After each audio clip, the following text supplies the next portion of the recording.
You know what I'm saying? Shit, what's good with it, y'all? It's your boy DjLil King, Riding High Podcast. We back with episode number 20 of Let's Chop It Up. Got my dog Scoop up in the building, know what I'm saying? Got my dog Alex Skates up in the building. Freak Man back there behind the scenes, you know what I'm saying? Shout out to everybody that's tuning in. Everybody go back and watch this shit. We live right now on Facebook, YouTube, and Twitch, you know what I'm saying? We just sitting here chopping it up. We ain't really got too much to talk about. Shit. Matter of fact, I was telling Alex a story yesterday about some old school shit that I'll get into in a little while, since some shit that happened back in 2006. So y'all stay tuned. We just gonna chop it up for a little while, then we get into that. But Scoob just had a question that we were trying to get the answer to. So maybe some of y'all that's tuned in might have the answer to it. I feel like it's a fair question. I feel like it's a fair question. Ask the question again, Scoob. Yeah. I said, how long do you have to be in Texas to be an honorary Texan? And then to complicate it a little bit more, how long do you have to be in that city to rep that city that you're in Texas in? If that makes sense. Man, let me ask you this. Okay, I'm from Texas. I moved to Cali. I moved to fucking, let's just hypothetically say 16th Street or whatever. Right, we're just throwing, okay, I got you. Which is like you. I meet some niggas from 16th Street. Okay, we chilling, we cool. Right. We smoking together. Next thing you know, they got the dope plug. We trapping together. Mm-hmm. I've been riding with these niggas for a month. Now 19th Street starts beefing with us. Right. I ride with 16th Street. Oh shit. Nigga, am I in? Nah. But you definitely affiliated. You're there. You're a prospect. Am I not part of 16th Street? Nah, hell no. You're a prospect. Nah, you ain't. Yeah, that means there's a possibility. That's more of like not a prospect. Shit. You're a prospect No. It's just the terminology. Don't get lost in that. You ain't a prospect, and I'm gonna tell you why. Because it's a lot of games, bro, that's not taking. They're not taking no new members. Crash dummies. So you're just affiliated. You know what I'm saying? You just affiliated. Like you fuck with them. They fuck with you. You know what I'm saying? You affiliated with this gang. You know what I'm saying? Don't get me wrong. They do got crash dummies that think that they fucking affiliated. You know what I'm saying? Somebody's but relative. it's a lot Somebody's of slow relative. But it's a lot of niggas that's just affiliated. You know what I'm saying? People might think that the motherfuckers is from that hood or from that set or from that gang because they're always with them. Yeah. Because they're affiliated. But they're not from the hood. They're not from the set. Them niggas ain't been put on.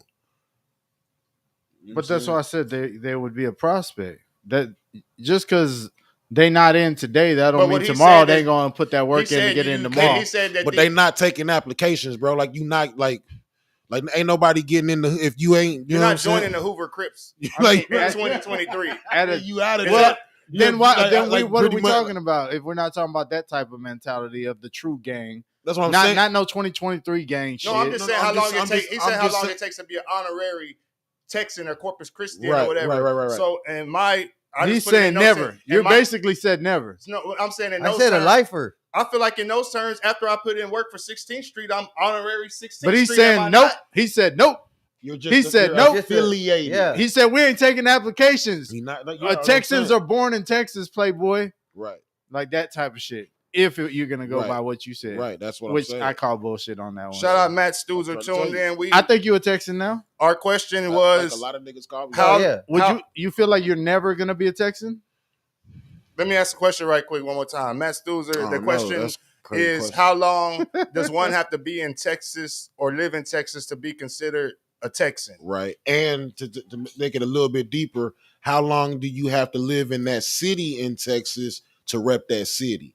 You're for sure Texan already. If that's what you. Hell yeah. You're for sure Texan. I mean, if we're going by those, you're for sure. Some odd years, may not be Corpus or whatever, but you are Texan. Already. I mean, so let's put you in the gang person's shoes.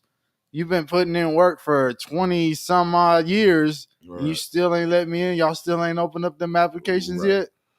Hey, 20 years is excessive. I would think at that point that maybe 5 years in the streets is excessive. I mean, I would agree with you, but I mean, because in those 5 years, whether you got down or not, you put in some kind of work to still be standing side by side with these fucking people. I guess it would depend on, you know what I'm saying, them. You know what I'm saying? I would assume, you know what I'm saying, but I know it's a lot of hoods that like, nah, them niggas ain't taking applications, bro. Like you ain't getting in, bro.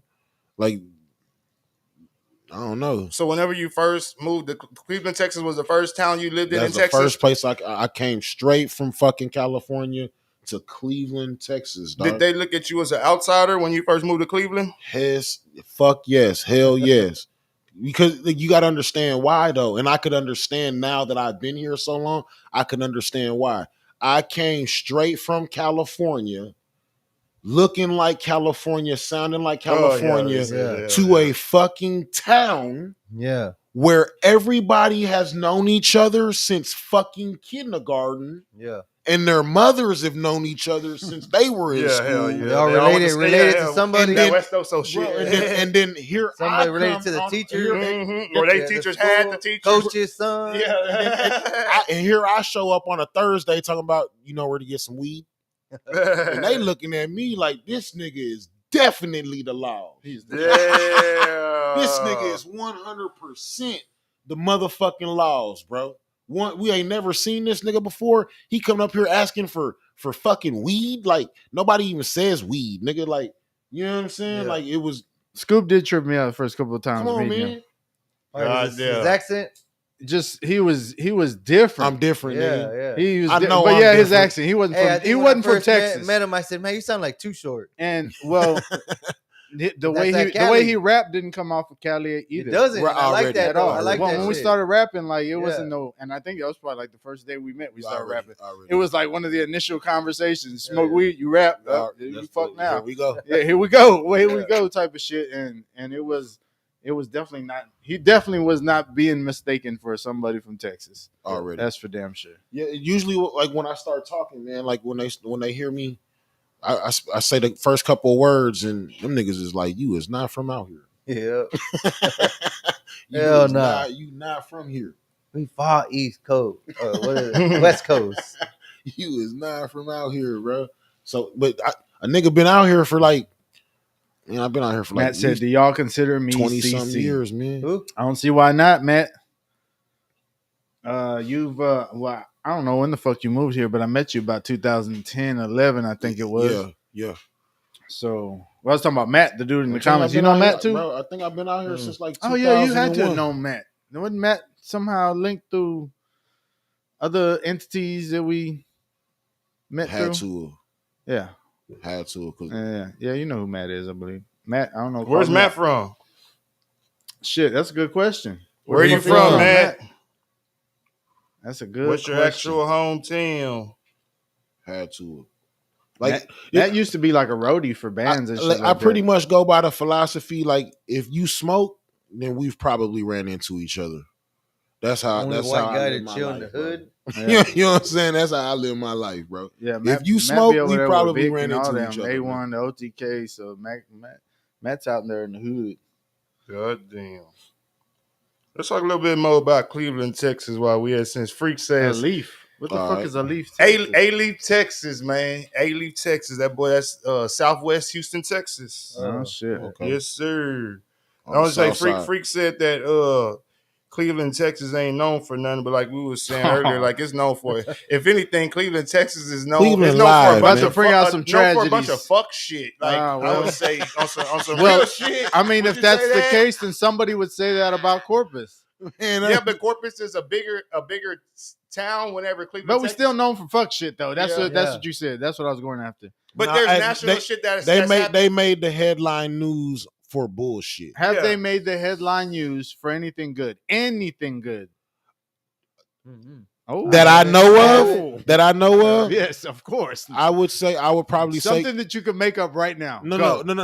I would probably say for sports because it's I take football, that back. baseball. What? I take that back.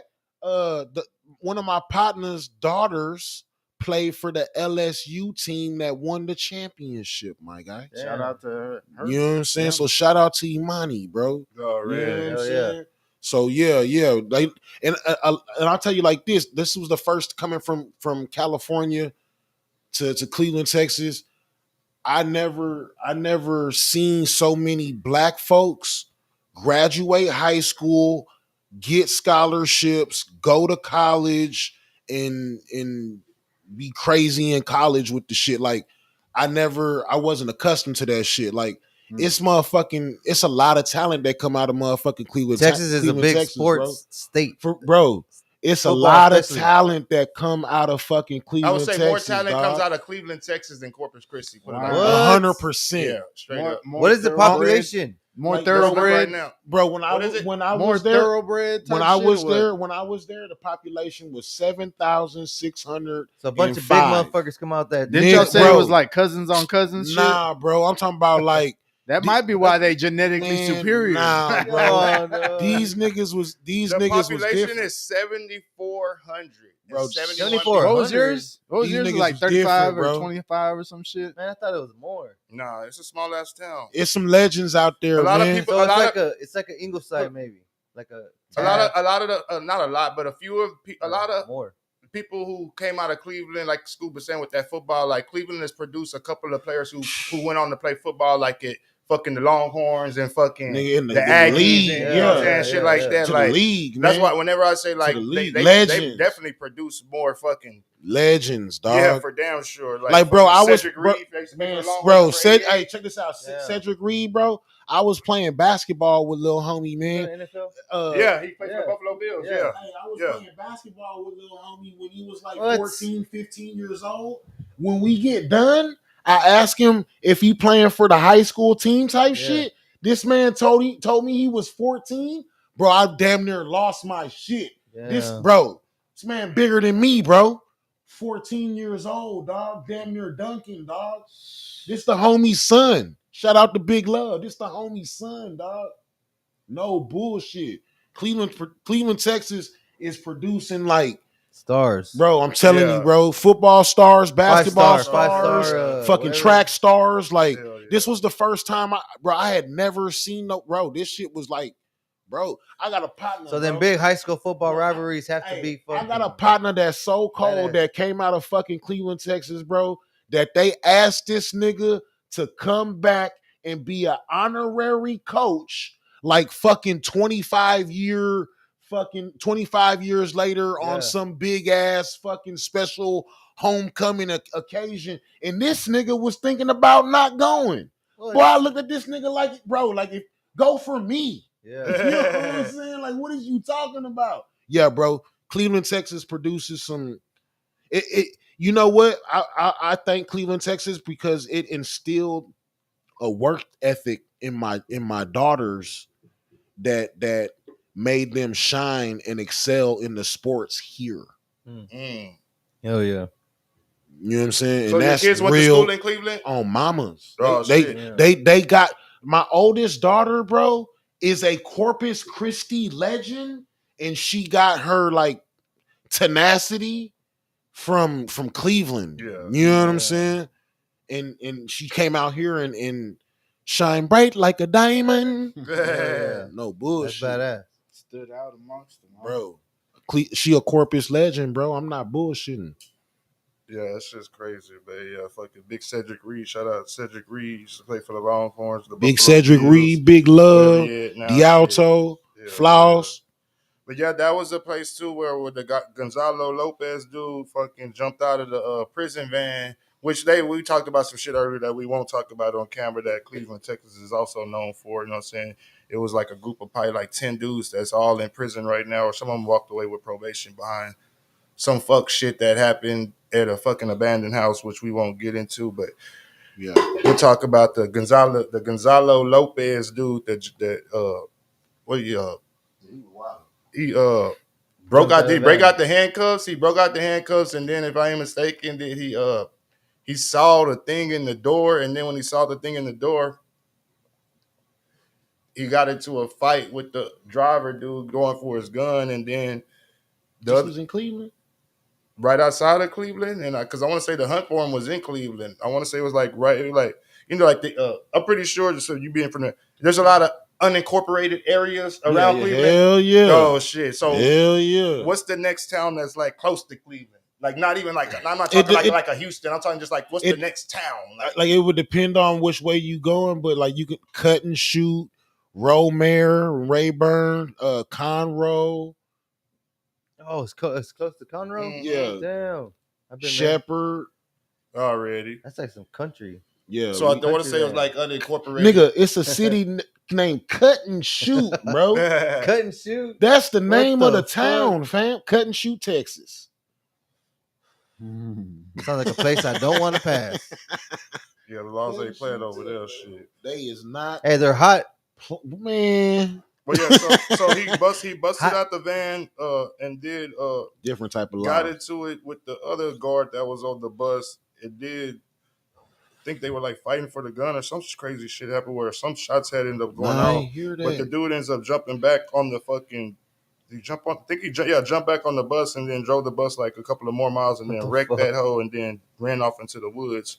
And then a couple of days later, he killed the whole family of 4. Yeah. That was in Cleveland, right? That was in Cleveland where he killed the whole. Yeah, he killed. Remember, he killed the 4. I didn't know that was it 5? Was it 4 or 5? It was 4. Yeah, I didn't know he was an escapee. Yeah, hell yeah. I didn't know all that. Yeah, hell yeah. He was. I just heard that it was a dude that was out there shooting his gun off. And the neighbors went out there and said something to the effects of, "Sir, can you?" No, that was another one. Damn, so Cleveland. That's what I'm saying. Damn. Okay, yeah, so that was on that was okay. On we on a different story. Okay, yeah. we on a different story. Okay, yeah, I'm talking about to do with the escape. Okay, yeah, I don't know shit about that. I don't know shit about that one. I ain't hear that one. Yeah, you hear about that, right? I think talk that shit, man. Yeah, he was on the run for all that time, and then he killed like the whole family, and then no, I ain't hear that, bro. And then it was like the grandpa and like the 3 grandkids.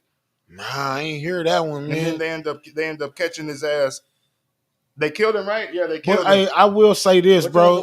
What were you saying? Out there in the Cleveland area, the dude was drunk and he went and shot the neighbors. Yeah, they be out. Nah, but out there in Cleveland, Texas, bro, or out there in the woods, bro. Out there in the woods, they do be wilding with them guns, man. Them people, they got them guns. What's good, JR? Don't get it twisted. Them people out there in the woods, bro, they got them goddamn guns. I'm talking about. They got some shit, like, bro, like, why? Like, I don't understand. Like, why do you have all these weapons? What is you waiting on? What Protection. Is you from them people that live over there in that what is that town? That's just Cutthroat, or what was it? Cutthroat City? Cut and shoot. Yeah, cut and shoot, Texas. Same thing. Matt said Southwest H-Town is rolling 60s Crips. Yeah, that's what like Maxo Cream and all them is. He said. I was young and in shape. They were cool to me. They still thugging it hard as fucking. Shut up, Matt, bro. We got to get Matt on the show. Matt's had a life that he has lived in just the time period that I've known him.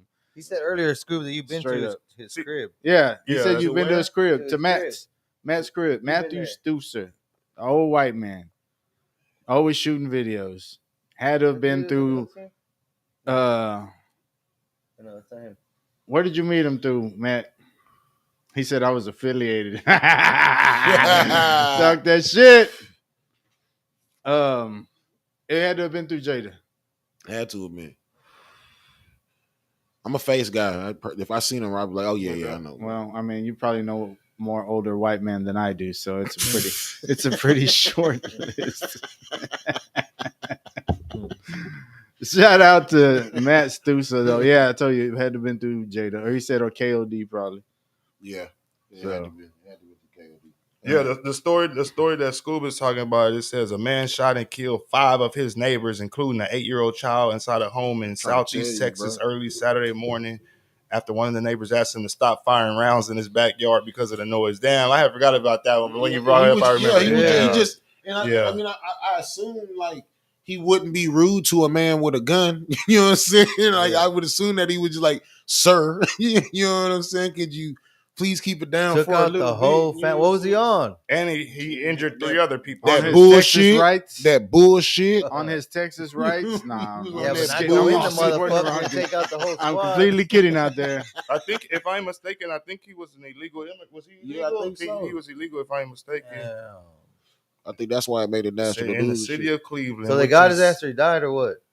What's up, DJ Nah, Dynamite? did they get that nigga? I think he like They he end up fled catching for, him. Yeah, I was They like, end he up fled catching for a him. while though, like that, like maybe like a month or some type of shit. Yeah, they end up catching his ass. Yeah, That's some Cleveland, dumbass Texas. shit. Man. Matt Yeah. said they always said everyone needs at least one white boy. Oh, you talking about Matt, man? I know, man. Come on, stop playing, bro. Man, what's How many times you gotta Yeah. say Matt? How many Man, times you what's gotta good, say Matt? man? How many times you gotta say 10 Matt? Man, what's minutes good, later. man? I had to ring my bell, man. Yeah. I had to ring my bell. My Pause. bad, man. Man, Hey, what's the good, name didn't man? change, Hey. bro. It said Matt the Matt's whole fam time. damn near, bro. Man, straight up. what's good, man? What's up, Dynamite?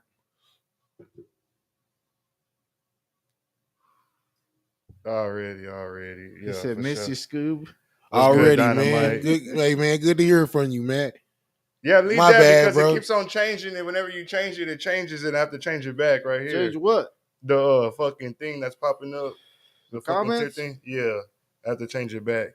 Fucking for sure. But man, let's talk about you then, Alex. For shit, we talk about school, so and then we'll get about shit. What's up? I know you talked about it a little bit before. Shit, you go back and check on the one-on-one interview that we did with Alex. You know what I'm saying? It's on the really? YouTube page and shit. But I remember you said something about the other day about the shit that we was doing, that we was fucking 18, 19. You said you came over here, you were like also like, Yeah. what do you mean by that?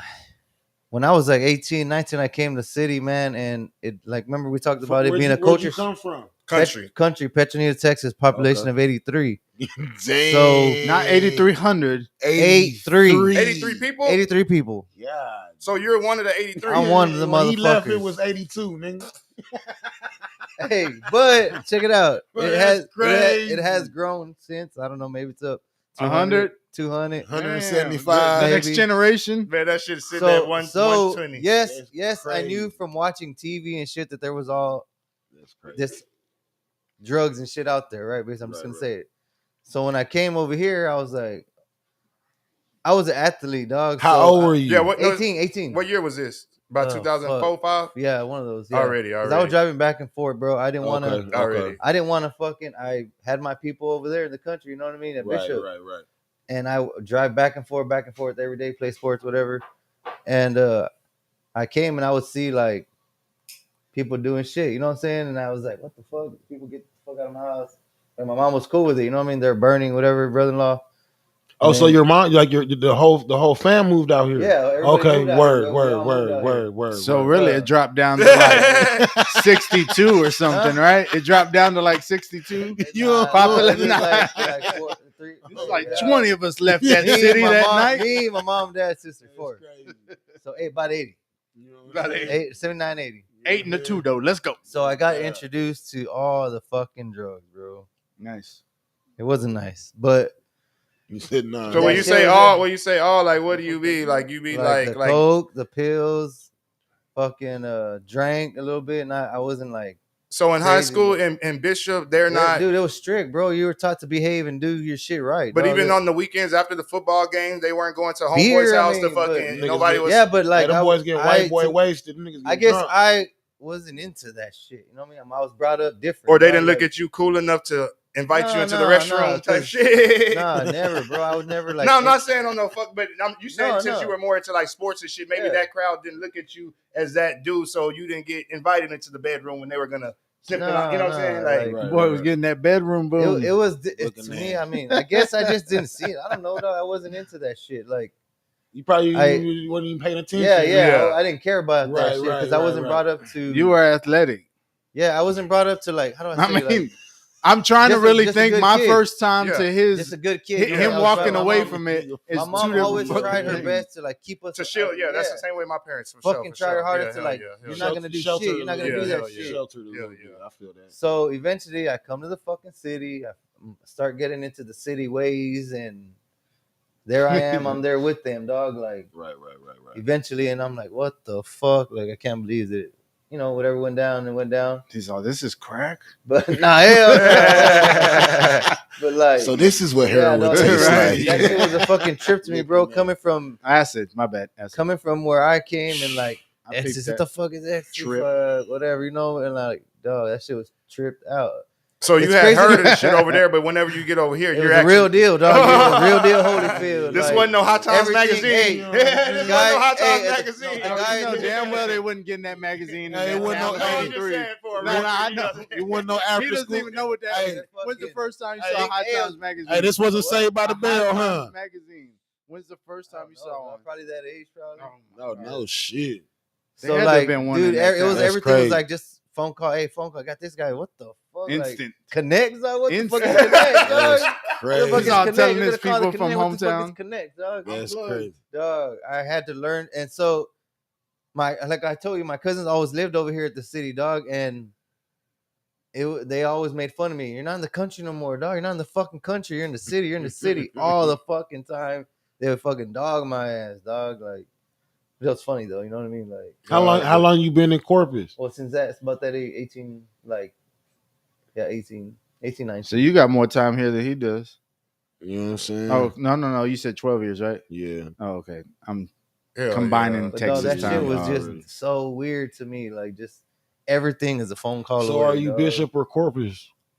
Oh, Petro. oh, Petronilo. Petro? Are you Petro or He been throwing up the Badger since he got But you here. did you ever live in Bishop? Yeah, I lived in So Bishop you lived in Petro, Bishop, Kingsville, and Corpus? and See? Driscoll. Oh, See? damn. So where is he from? Texas. That's what I love about Texas, bro. God damn. Texas is the only place that Hey, I've been to how where come Texas people here in represents Corpus Texas, move a dog. lot, dog? Have you ever been on Omegle? Do any other Where? people do that shit in other towns? What is? Shit, I don't think A people in what? Corpus move a lot. I think people in I'll Corpus. come Now back. they don't, but back then we used to fucking Yeah, you're right. Because a lot of my family, whenever I was Own younger, the like homes. I have no family basically here in Corpus because whenever we were Well- younger, they all moved to fucking San Antonio, Oh, fucking right. Austin, Dallas, and shit like that. Like, Hey, when I moved to Texas, bro, after like 2 years here, I tried to move out everybody I knew on my dime. Mm. Like, get out here. Yeah. Like, bro, Get away. come out here, bro. Like, man, I'll pay for it. Get on the bus. You can stay here. Bro, I was Come even on. an altar boy at church, at the Catholic church. God damn. When you come, and whenever you were telling your homeboys to come from Cali to Texas, were you basically like telling them like, were you like selling them on like the piece of property that you could have for the not even not own, but like, oh, you could have a 3-bedroom house, nigga, for Everything. what you're paying for Everything. that fucking E- efficiency over there, nigga. Everything. I was trying to sell them on everything from it being a lot more peaceful to it being a lot more cheaper to you can get property to these fucking the girls out here is different. Like I was trying to sell like, bro, I'll pay for it. I'll pay for it. Get out here and you can stay here until you get on your shit. God damn. You and your family. You, Yeah, your yeah. wife, your kids, y'all come stay at my house. Y'all gotta come experience this. Hell yeah. For real, for real, for real. JR said he's been in Texas 23 years. Come on. Where's JR? He from Cali, but what part of Cali did he say he from again? If I'm mistaken, He Fresno, right? he Was said- he from Oh Fresno? yeah, I think Okay. Fresno. He said, am I considered a Texan? I mean, Yeah. I think Hell that's yeah, what, I you think that's is what they shit, saying, yeah. dog. I think that's what they saying, I dog. think you kind of, is it fair to say like the people that do move here from somewhere else kind of like it here and stay here anyway? So once you in, I mean, like a gang.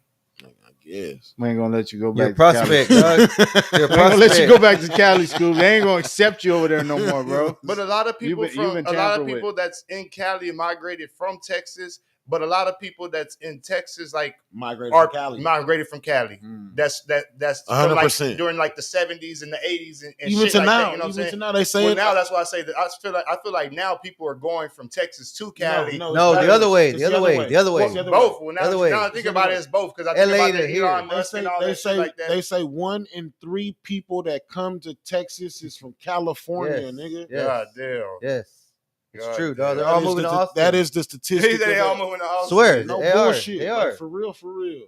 For real. No, you go to Austin now, the traffic is up the fucking ass. Yeah, that For Austin real. traffic be so bells. But anyways, yeah, man, they're coming over here. Hell yeah, for sure, for sure. He said parents migrate to Cali to work the fields. Yep. He Mine then brought did. us back after Cali Mine got did. expensive. On Hell God. yeah. On God. My grandparents took the whole fam to go work in the cotton fields in Fresno, California. God Hey, damn. bro, people moving out of California In so a much fucking is because wagon. Damn. it's Remember those old too wagons, the expensive state- to the- live, man. It's too everybody living in hotels or they live in or they go homeless and live in tents and shit, dog. It's too expensive. Like they paying for the lifestyle, bro. God damn. $3,500 for a fucking 2-bedroom apartment upstairs, and I gotta walk the steps too, bitch. Man, You hell said nah. 3,500? Man, get the fuck out of here. Yeah, but God there's a damn. lot of opportunity here in Texas, bro, when people move here. Hell nah. That's why they move here. Bro, for what people is paying for houses in California, like I got friends that I grew up with my whole fucking life until I moved here, bro.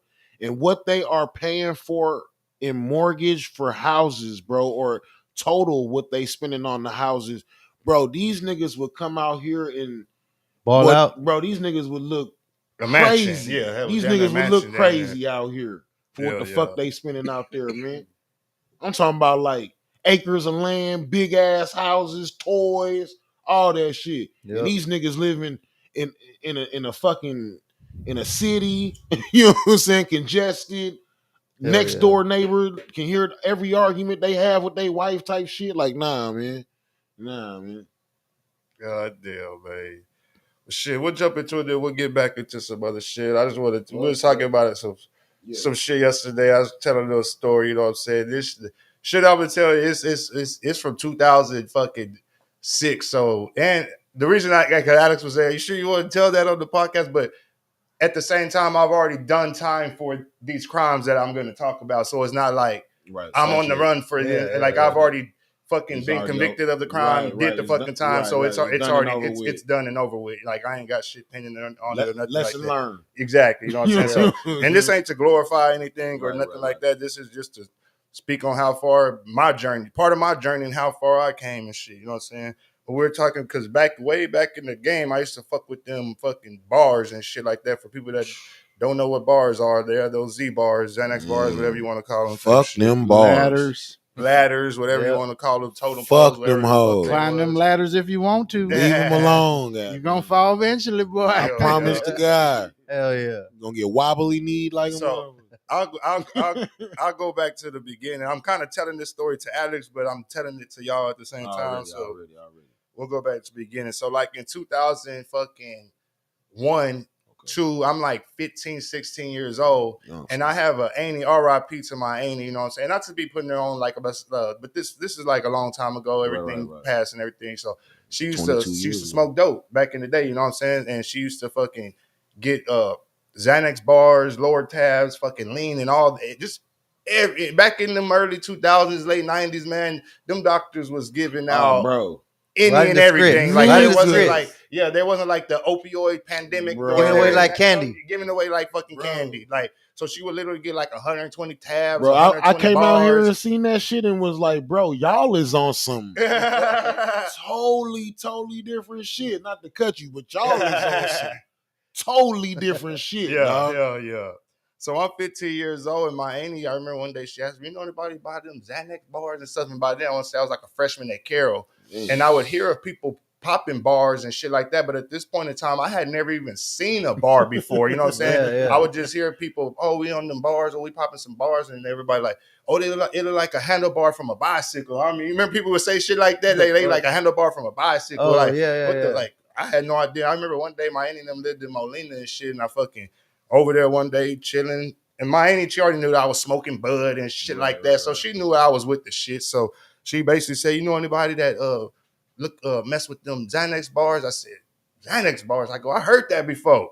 She goes, well, yeah, I got a bunch of them. You know anybody want them? I go, shit, I'll let you know some. So I didn't go back to school. I just spread the word amongst my homies. And I tell a couple of my homies, I would chill. As a matter of fact, I was chilling at a trap house that Dwayne and them had. We were in high school. Dwayne them had a fucking trap spot. Yeah. Free my nigga buddy, you know what I'm saying? He had a fucking trap spot at some raggedy ass apartments called Ashley Manor. Them hoes ain't even there no more. It was right there on the corner of Carroll Lane and fucking SPID It used to be where that store is right now. Right next to that store, it's like Oh, an with the image, a stars on radiology place. No, it's like on SPID and Carroll Lane. There's a it's like a ghetto store now, but it used to be a Yeah. Circle K. Yeah. And next to that, there's like an imaging radiology place. Yeah. Well, that before that imaging radiology place was there, there's some okay. raggedy ass apartments Yes. there called Ashley Manor and fucking. They look like little hotels or something. Yeah, they were So I raggedy said as on fuck. the brick okay. on the brick of it, it had stars cut out on top. Yeah, of it. yeah. Yeah, remember They that were shit? brown. Yeah. dog. So Yeah, fucking yeah. the way he lived there with fucking Ben Lamas, fucking my kinfolk Marcus Miller, and fucking other homie fucking Anthony Wynn. We were in high school. They were fucking trapping that bitch out, fucking selling sweets. Well, no sacks. So you ain't finna go. You go over there $20, you getting 4 fucking blunts, nigga. Already. Like that's what the fuck. Already. I hated Already. that shit, bro. You know what I'm saying? That's But how I came in this back bitch. then on the south side, like man, it was hard to Maybe get weed. 5 So for you just 20. Maybe. yeah, better be lucky for Yeah, you find better some know- weed yeah, back you in better- them you days better during know our this times. Hell yeah. So I go over there, tell them niggas, they're like, hell yeah, we fuck with the bar. Shit, we'll take you over there right now and shit. So we end up going to Miami, getting fucking design that bar. So that's kind of like what put me in the game. Like Right, Yeah. I created Miami with like putting me in the bar game and shit way back in the day, shit Right, type right, shit. right. Not even just like the pill game and shit like that. So fucking from there on, like she would get her little scripts every once a month and shit. I'll fucking hear my homeboys, they fucking come through, buy them hoes and shit. Got to the point where sometimes she would just sell the whole fucking script, or I get a good enough lick to where they buy enough to where I paid her for all the pills and I still got to walk away. You know what I'm saying? With some Yeah. to flip on my own, but just shit like that. So it got to the point where we're selling so much of them motherfuckers that them once a month scripts my auntie was getting wasn't fucking cutting it type shit. You know what I'm yeah. saying? Like Damn. we need more than just like She was 120. Oh, shit. 120 a God month, but damn. I'm selling 120 in like fucking 4-5 days. Oh, So now I gotta wait damn. another fucking 20-25 days Yeah. just to, Hell no. you know what I'm saying? So it got to the point where we were just like, there wasn't no fake bars and all that shit around like the way it is now. Like, so we were like on a mission to like looking for plugs and shit, but like it wasn't even no plugs back then. Like we wanted a plug from Houston, but we didn't know nobody from Houston. I was fucking with my That's homeboy crazy. Mo. I'm gonna just call him Mo. I ain't gonna say his whole name. So shout out to my homie Mo. You know what I'm saying? Me and my homie Mo, we was fucking looking for fucking bar plugs and shit like that. We couldn't find shit. So I remember being 18 years old and Mo, like I said, I got in the game when I was like 15, 16. So a couple of years go by, we're still in the game looking for plugs and can't find no plugs. Mo's like, man, my family down there in Mexico, bro. Down there in the valley, bro. We could literally go down there and just walk across to Mexico and then buy them and walk across back. I'm like, what? He's like, you want to go this weekend?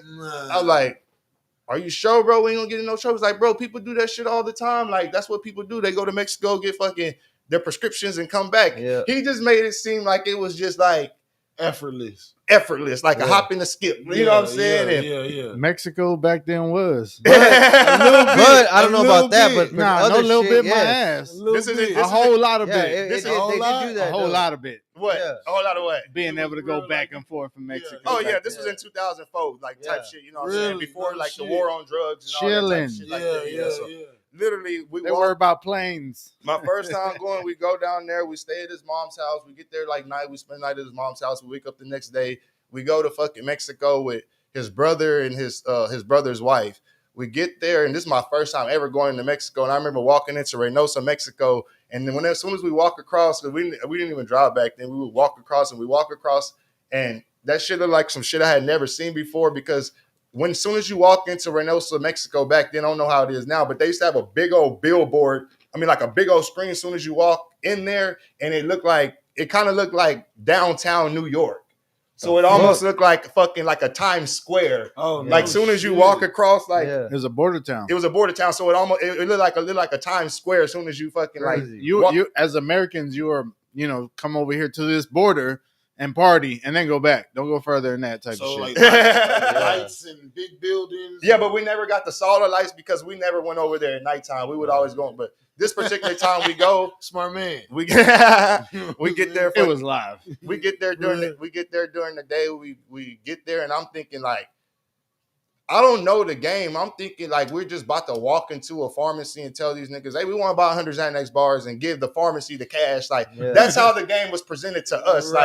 You don't need a prescription, but that was some bullshit. The place we went, you needed a prescription. So, but the first time we went, I guess my Mo's fucking sister-in-law, which is his brother's fucking wife, we go to the Mexican restaurant and we're sitting there eating fucking. That was my first time ever eating the fucking mini tacos and shit. Fucking fire as fuck. Fucking in the pan. Like we got like street tacos. Got like 10 of them hoes loaded with like cheese and avocado. And at the end, I was like, the lady was like $3. I'm like, what? Like, this shit was unbelievable, bro. I'm 18 years old, you know what I'm saying? So I'm really on a budget, you know what I'm saying? Like I didn't come over here to eat. Like this we finna eat like this nigga. I'm like Dave Chappelle, like nigga, like on half bait, like food. This taking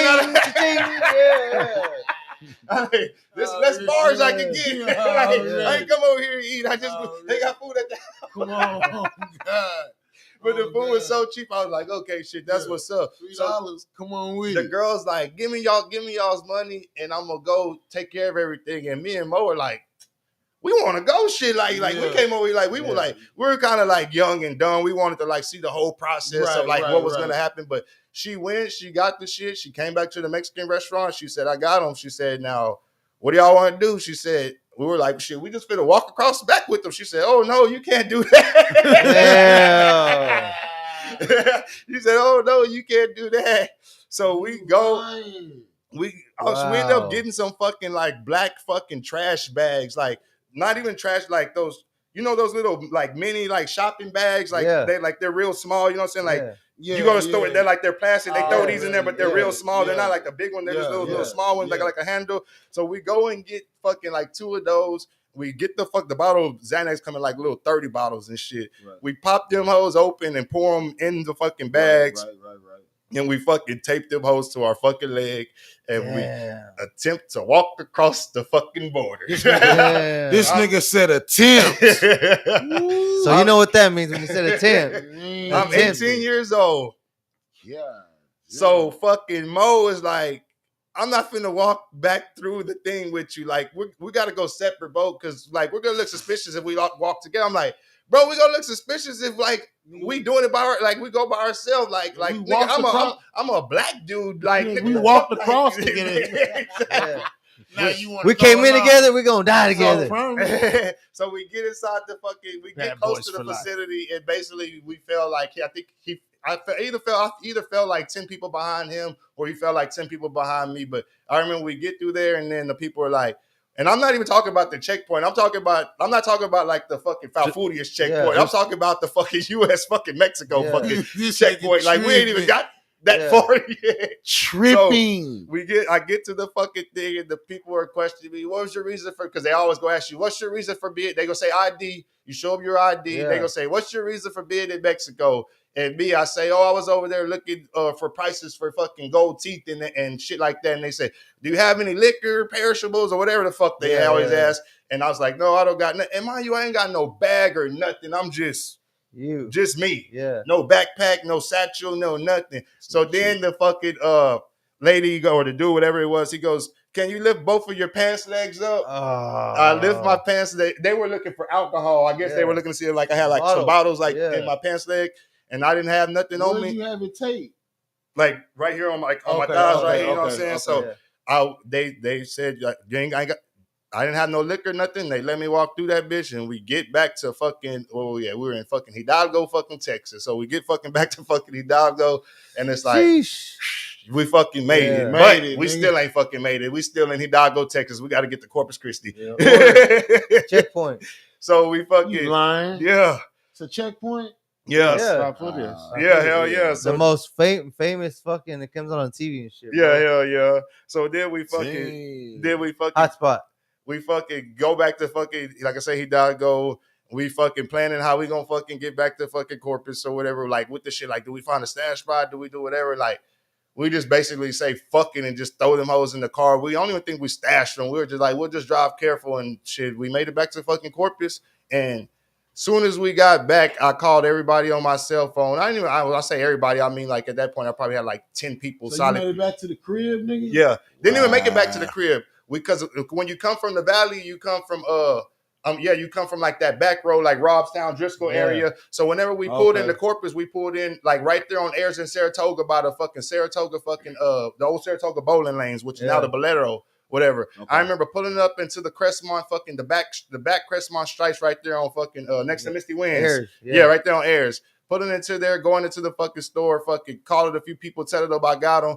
Bro, before we left that store, all those bars that I had in my fucking thing were already sold. Like I hadn't physically sold them, but before we left that store, I was already on the way to drop off every single one. So it was like, damn, we literally just went down there, which it felt like for nothing. Which it was something because we were still gonna make a profit, but it was like, damn, we thought fast. It was just so fast, like, and it wasn't like, well, shit, we could just run to the west and go buy some more. You know what I'm saying? Not gonna happen. You gotta risk it again. You gotta fucking risk it again. You would have ate some nice food though. Hell yeah. Fuck that. $3. Hell yeah. Fuck that. So that was like the beginning of that journey. So then we start going back and forth to fucking Mexico. Oh, like, man, I gotta tell a story. Going back to fucking Mexico, going back and forth to Mexico, fucking getting fucking bars, coming back across, strapped the tool. I remember one time we went. I'll tell you two stories, and then I'll skip to the next part. The first story. So one time we decided to fucking go to Mexico in a fucking car. Oh, so we're getting brave at this point. And these motherfuckers make me drive. Oh, well, hell they make me drive Mo's mom's car. Never in a million Mexico. years. So it's me driving Mo on the passenger seat and Mo's sister in the back seat. I think somebody else was with us Freak, too. You got me fucked. We driving to Mexico, and mind never you, gonna happen. This car we used to take Dolphin rentals over there. Never. I did my time for that shit too, so I confess. I'm not gonna drive that. The car that we're driving is like it's like a Honda fucking Accord, but the car's like I'm gonna be sleep in the back. Been in like a previous like fender bender to where they got the fucking front bumper hanging on by like a fucking like bungee cord, like not even like a fucking a coat hanger. You know what I'm saying? So we go into fucking because it's whenever you're going into Mexico, it's no problem. You ain't getting stopped to nothing. You know what I'm saying? Ain't nobody finna ask you shit. You just I don't know how it is now, but I know back then like it was just straight walking across or driving across. You didn't get stopped or nothing. Then. Fucking, we go over there, we score all our fucking shit. We fucking got the fucking. What do we do? Yeah, I think. At this point, we were already bold, like y'all say. At this point, I wasn't even taping out things. Maybe not this, but this. I don't even say at this point, but this trip, I didn't even fucking like tape them to me. Right. I just put them in my fucking pocket because I figured we're in a car. We're just gonna fucking drive across, like whatever will be good. So we put up this dude crazy. Put them in your pocket like there's some Skittles. Like just like they were in here, I just put them in there like straight like that. Like it's a cell phone. We done this 10 times. Like I'm already bold. And this is the first time we go in the car though. I'm already bold though. So we pull up in the fucking long ass line. We finally get to the motherfucking goddamn front where they started asking us American citizens, or not even they don't even ask you American citizens. They ask for your ID right there, nigga. Yeah. U.S. Mexico border, they ask for your ID. Before they even ask for our IDs, can y'all step out the vehicle? Man, real fast. They see that motherfucking fender broken and and I ain't gonna lie, it looked suspicious. Man, like not even man. Just like they fucked with come on, man. Exactly. It looked like they took that shit apart and put some shit in there. And y'all didn't even know. Couldn't get it back flush. And they, not even back flush. Like just put that bitch on there and say, hey, that's good enough. Fucking drive it across. Like and. They fucking tore that fucking car up. I promise they did. What they did not do is search our fucking persons. Oh, you lucky. So once they didn't find them, the car, they said, okay, y'all get back in, go on. Where y'all headed to? Oh, we headed to Hidalgo. We just came over here to eat all that shit. And we went back to fucking Hidalgo and fucking. And all of y'all were loaded. Yeah. Hell yeah. And they didn't touch none of y'all. They didn't touch none of us. They tore that fucking car up, but they didn't touch none of us. Yeah.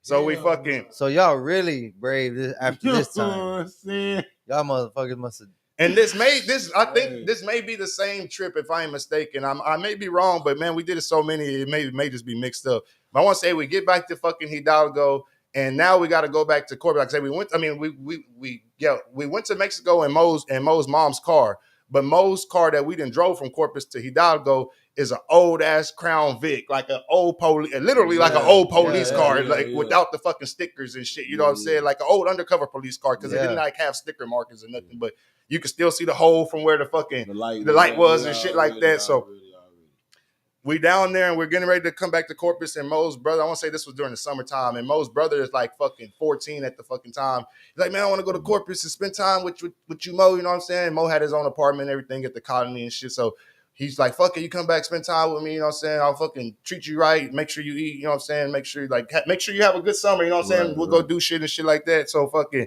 we bring his brother over here. We're like, they tell me to fucking drive. So I'm driving the fucking police ass car. Mo's in the passenger seat. His brother's in the fucking back. We fucking got fucking bars all fucking in the fucking car. Before we even hit the Falfoodiest fucking checkpoint, we get fucking pulled over. Oh shit. And I'm fucking. I ain't got no license. This car ain't got no insurance, nigga. I'm gone. Whatever county we in, might as well start calling people now to get us out that motherfucker. Man, we got pulled over by the border patrol. This wasn't like no fucking like county sheriffs or nothing or the fucking state trooper. This was literally a border patrol. We get pulled over by the border patrol. They come to the car, look at the car, and say, American citizens. We say, yes, sir. Okay, pop the trunk. We popped the trunk. They looked at the trunk, came back to the B driver and said, y'all can go ahead and go. Oh, hell no. These niggas didn't ask me for no driver's license, no motherfucking, no insurance, no identification. They just went off of how good, that's how they go off of how good your English is, you know what I'm saying? Like how you talk and shit like that. And then we popped the trunk and there wasn't, like they were looking for like bodies or something, you know what I'm saying? And we didn't have nobody in the fucking trunk. And we literally drove fucking back and we fucking made it. But that was another fucking time. The Lord has been on your side. I would say the Lord been blessing this man. Man, this is just the beginning of the journey. I'm still fucking 1920 at this time. I'm still 1920 at this time, shit. So then Mexico starts getting bad. The president like declares like the war on drugs, and it's just fucking crazy over there. Oh, and then this is a thing too. Every time we would go to Mexico and we'd be like, hey, we're going to that pharmacy that we went to fucking last time. It may be August, and last time we came to Mexico was in fucking April. Right. Hey, we're gonna hit up that pharmacy we went to last time because they had good prices. Man, we go to the doctor, get the script, because that's what you got to do first. You got to go to the doctor. But you just literally pay the doctor and tell the doctor what you want. It ain't like, you going in there and like, I mean, this is how, and you literally paying the doctor. Like, we wasn't paying no receptionist. We were literally paying a fucking doctor. Right. And half the time, the doctor's office was right next door to the motherfucking pharmacy type shit. Yeah. I remember we paid the doctor fucking $10 for the fucking scripts, and he would write them hoes down. $10? Yeah. Fucking the game, bro. I remember going over there looking for fucking, like, we were already getting fucking bars. So it costs more to get over there. No, how much was it? No, the script was $10. We still had to buy the bottle of Xanax bars. How much was that? The bottle of 30 Xanax bars at the time was like fucking $25. And y'all was getting how many? So 30, we usually go and get like, at that point, which we were basically still young in the game, like 200, 240, 250. Oh, yeah, y'all was wilding like a mother. Yeah. Hell yeah. That's fucking crazy. Niggas spend $100. So y'all were going to the same place every single time? Well, that's what I was gonna say. So we would go to a doctor, or we would find a fucking doctor, and we'd go to a doctor. We would go back to the one in August that we went to in April, and we like, hell yeah, they got good prices, and we show up to that motherfucker, and next thing you know, it's a police sign on that bitch. Yeah, we would run into that a lot to where pharmacies would barely at be that open. point, how the hell were y'all? How did y'all even learn to like find the fucking doctor? Because we were hungry, and it's advertised all over, bro. Oh, okay, there would be people standing outside, like Vicodin, Xanax. We got Vicodin, Xanax, like literally standing outside the pharmacies, like, you looking for Xanax? You looking for Xanax? And then we say, yeah, okay, we'll go to the doctor. And we never did this approach, but what out there say, okay, we'll go to the doctor. He's right here around the corner. And then once you get the prescription, come back over here, like that type shit. But we already knew the doctors and shit to go to, so we didn't have to go that route. But I remember like getting scripts and then looking for pharmacies, and then they'd be standing out there like, come on, you looking for Xanax, Vicodin, like shit like that, like American value, like shit like that, like shit. That's crazy. But yeah, like Matt said, that's when the cartel shit started popping. Yeah, the president declared the war on drugs, and after that shit was over. Like, we stopped going back over there. Fuck that. So dangerous. Yep. Double fuck that. Yep. Back to the basics. So y'all would take like the supplies to fucking, did y'all get good at it, or what would y'all do? Get supplies from there to stick it to y'all? Yeah, or something. No, we would by then we would take our own shit. That's what I'm saying. I would walk into Mexico with duct tape and fucking bags in my pocket, bro. Already. Man, like I say, this shit is so Bold long ago. as I'm talking fuck. 2000 fucking. Niggas I'm bold talking as 2004, 2005 during this time. You know what I'm Yeah. saying? So fucking 2006 rolls by. That Mexico shit's kind of died out. You know what I'm saying? Well, no, it hadn't died out. Matter of fact, but what I was gonna say before I move on to this, like you say, I would go to the doctor and just tell the doctor whatever the fuck we wanted. Right. I do remember going to the doctor, telling the doctor we want some. Not we didn't say purple drink, but that's what we wanted, some fucking promethazine codeine, and they just did not have promethazine codeine in Mexico. Like really. Literally, I remember going over there one time, telling him we want promethazine codeine, and we wrote it down.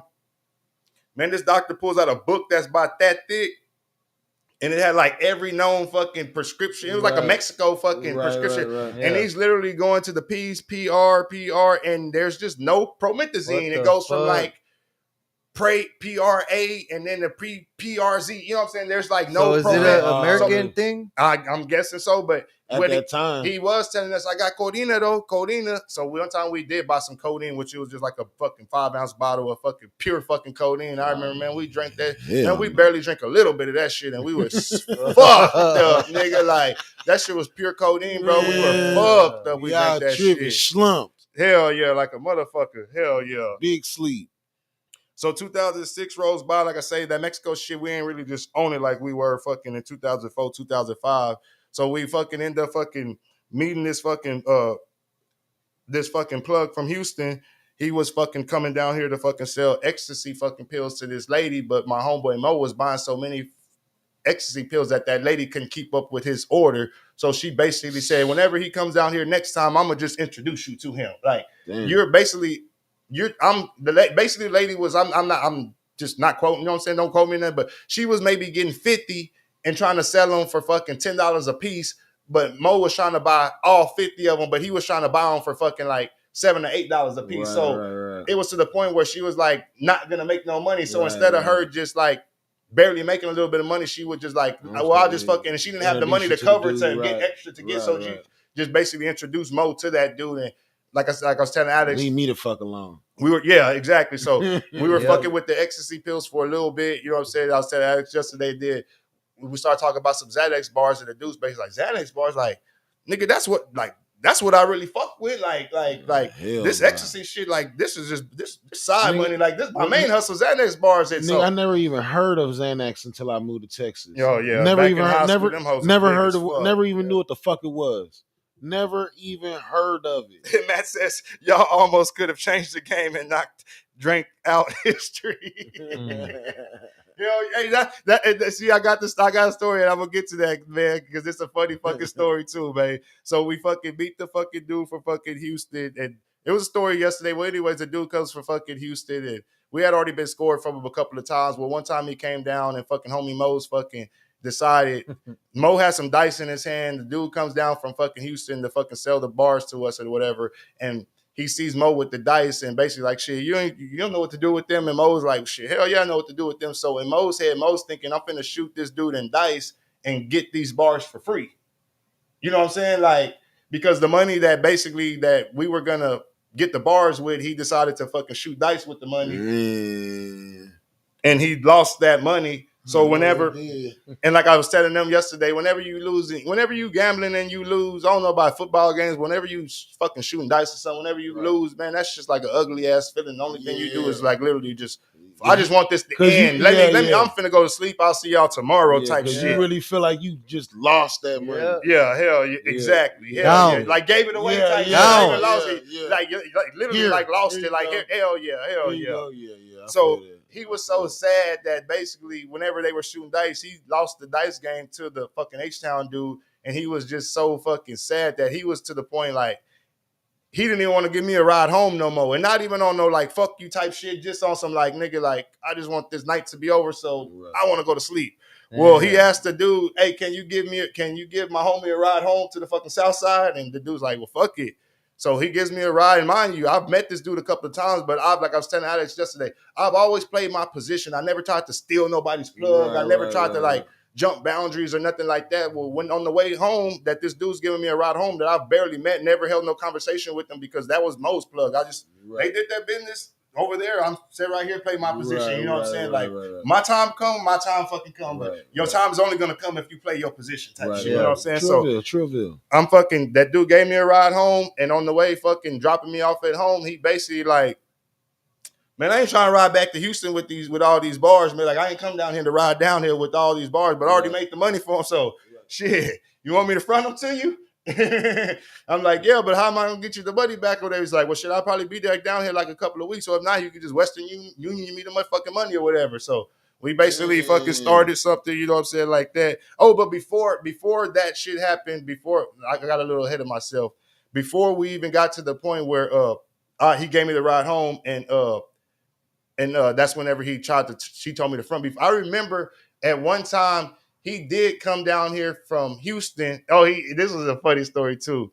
He came down here from Houston, and him and Mo went to Mexico. This goes back to what Matt's saying about y'all could have changed the game. Him and Mo went to Mexico, and they bought the straight fucking codeine, and they were trying to find some fucking promethazine, but the doctor didn't know what they were talking about, so they ended up buying like some purple nausea prevention medication type shit. You know what I'm saying? Oh shit! Which is basically what promethazine is. It's just a nausea prevention. Yeah. So they come back to fucking Corpus, and they done mixed their whole fucking concoction and made their own fucking lead. Drank some, said, man, hell yeah, this shit tastes good, get you older and everything. So they picked me up, and I remember homie from H-Town, he like, shit, what y'all got to do today? Shit, we ain't got shit to do, shit. Y'all wanna go to Houston? Shit, fuck it, let's go. Shit, an hour later, we were on the fucking road to fucking Houston with that big old fucking bottle of So we get to fucking Houston. The first place we go when we get to fucking Houston is fucking Third Ward. Yeah. That's crazy. So we fucking go to fucking Third Ward. You hear this shit, freak? Hell yeah.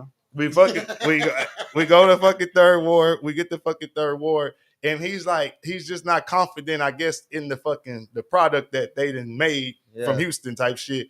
So he decides to hit up the drink man, and the real drink man pulls up, and I'm in the back seat. The dude from H-Town driving, Mo's in the passenger seat. I'm in the fucking back seat, and we're just sitting in the fucking car in fucking Third Ward. Some dude just pulls up, hops in the fucking back seat, and this dude has a diaper bag. And I'm thinking to myself, like, why the fuck did this dude just hop in the back seat with a fucking diaper bag, bro? Man, that motherfucker unzipped that diaper bag. There was about 15 pints of Alfarma in that bitch. And if you know what Alfarma is, that's that DJ Screw shit. Not this new Walk Cart shit, not this new fucking pie or par or whatever. No, this was fucking Alfarma, and oh shit, that's why. And the dude was a popular SUC fucking music artist. I ain't gonna say his name because I ain't gonna even put him out there like that. But he was a popular dude from the SUC, and he goes by the drink man of the SUC. So if you could put two and two together, then you realize who the fuck it is who hopped in the fucking backseat with all the fucking pints. Crazy. So fucking homeboy fucking buys the fucking pint. I remember he bought that pint. He paid $600.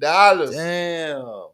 Which back then I thought, man, $600, that's a lot of fucking money. But $600, all that gets you nowadays is about 3-4 ounces shit on the real shit. So he gets the fucking the Alfarma, and they start mixing the real shit with I ain't gonna say fake because it wasn't fake, but it was fake. It was just a concoction that they had. It was it wasn't real. In today's time, in today's time, it's considered home brew. That's what they would call it, like home brew.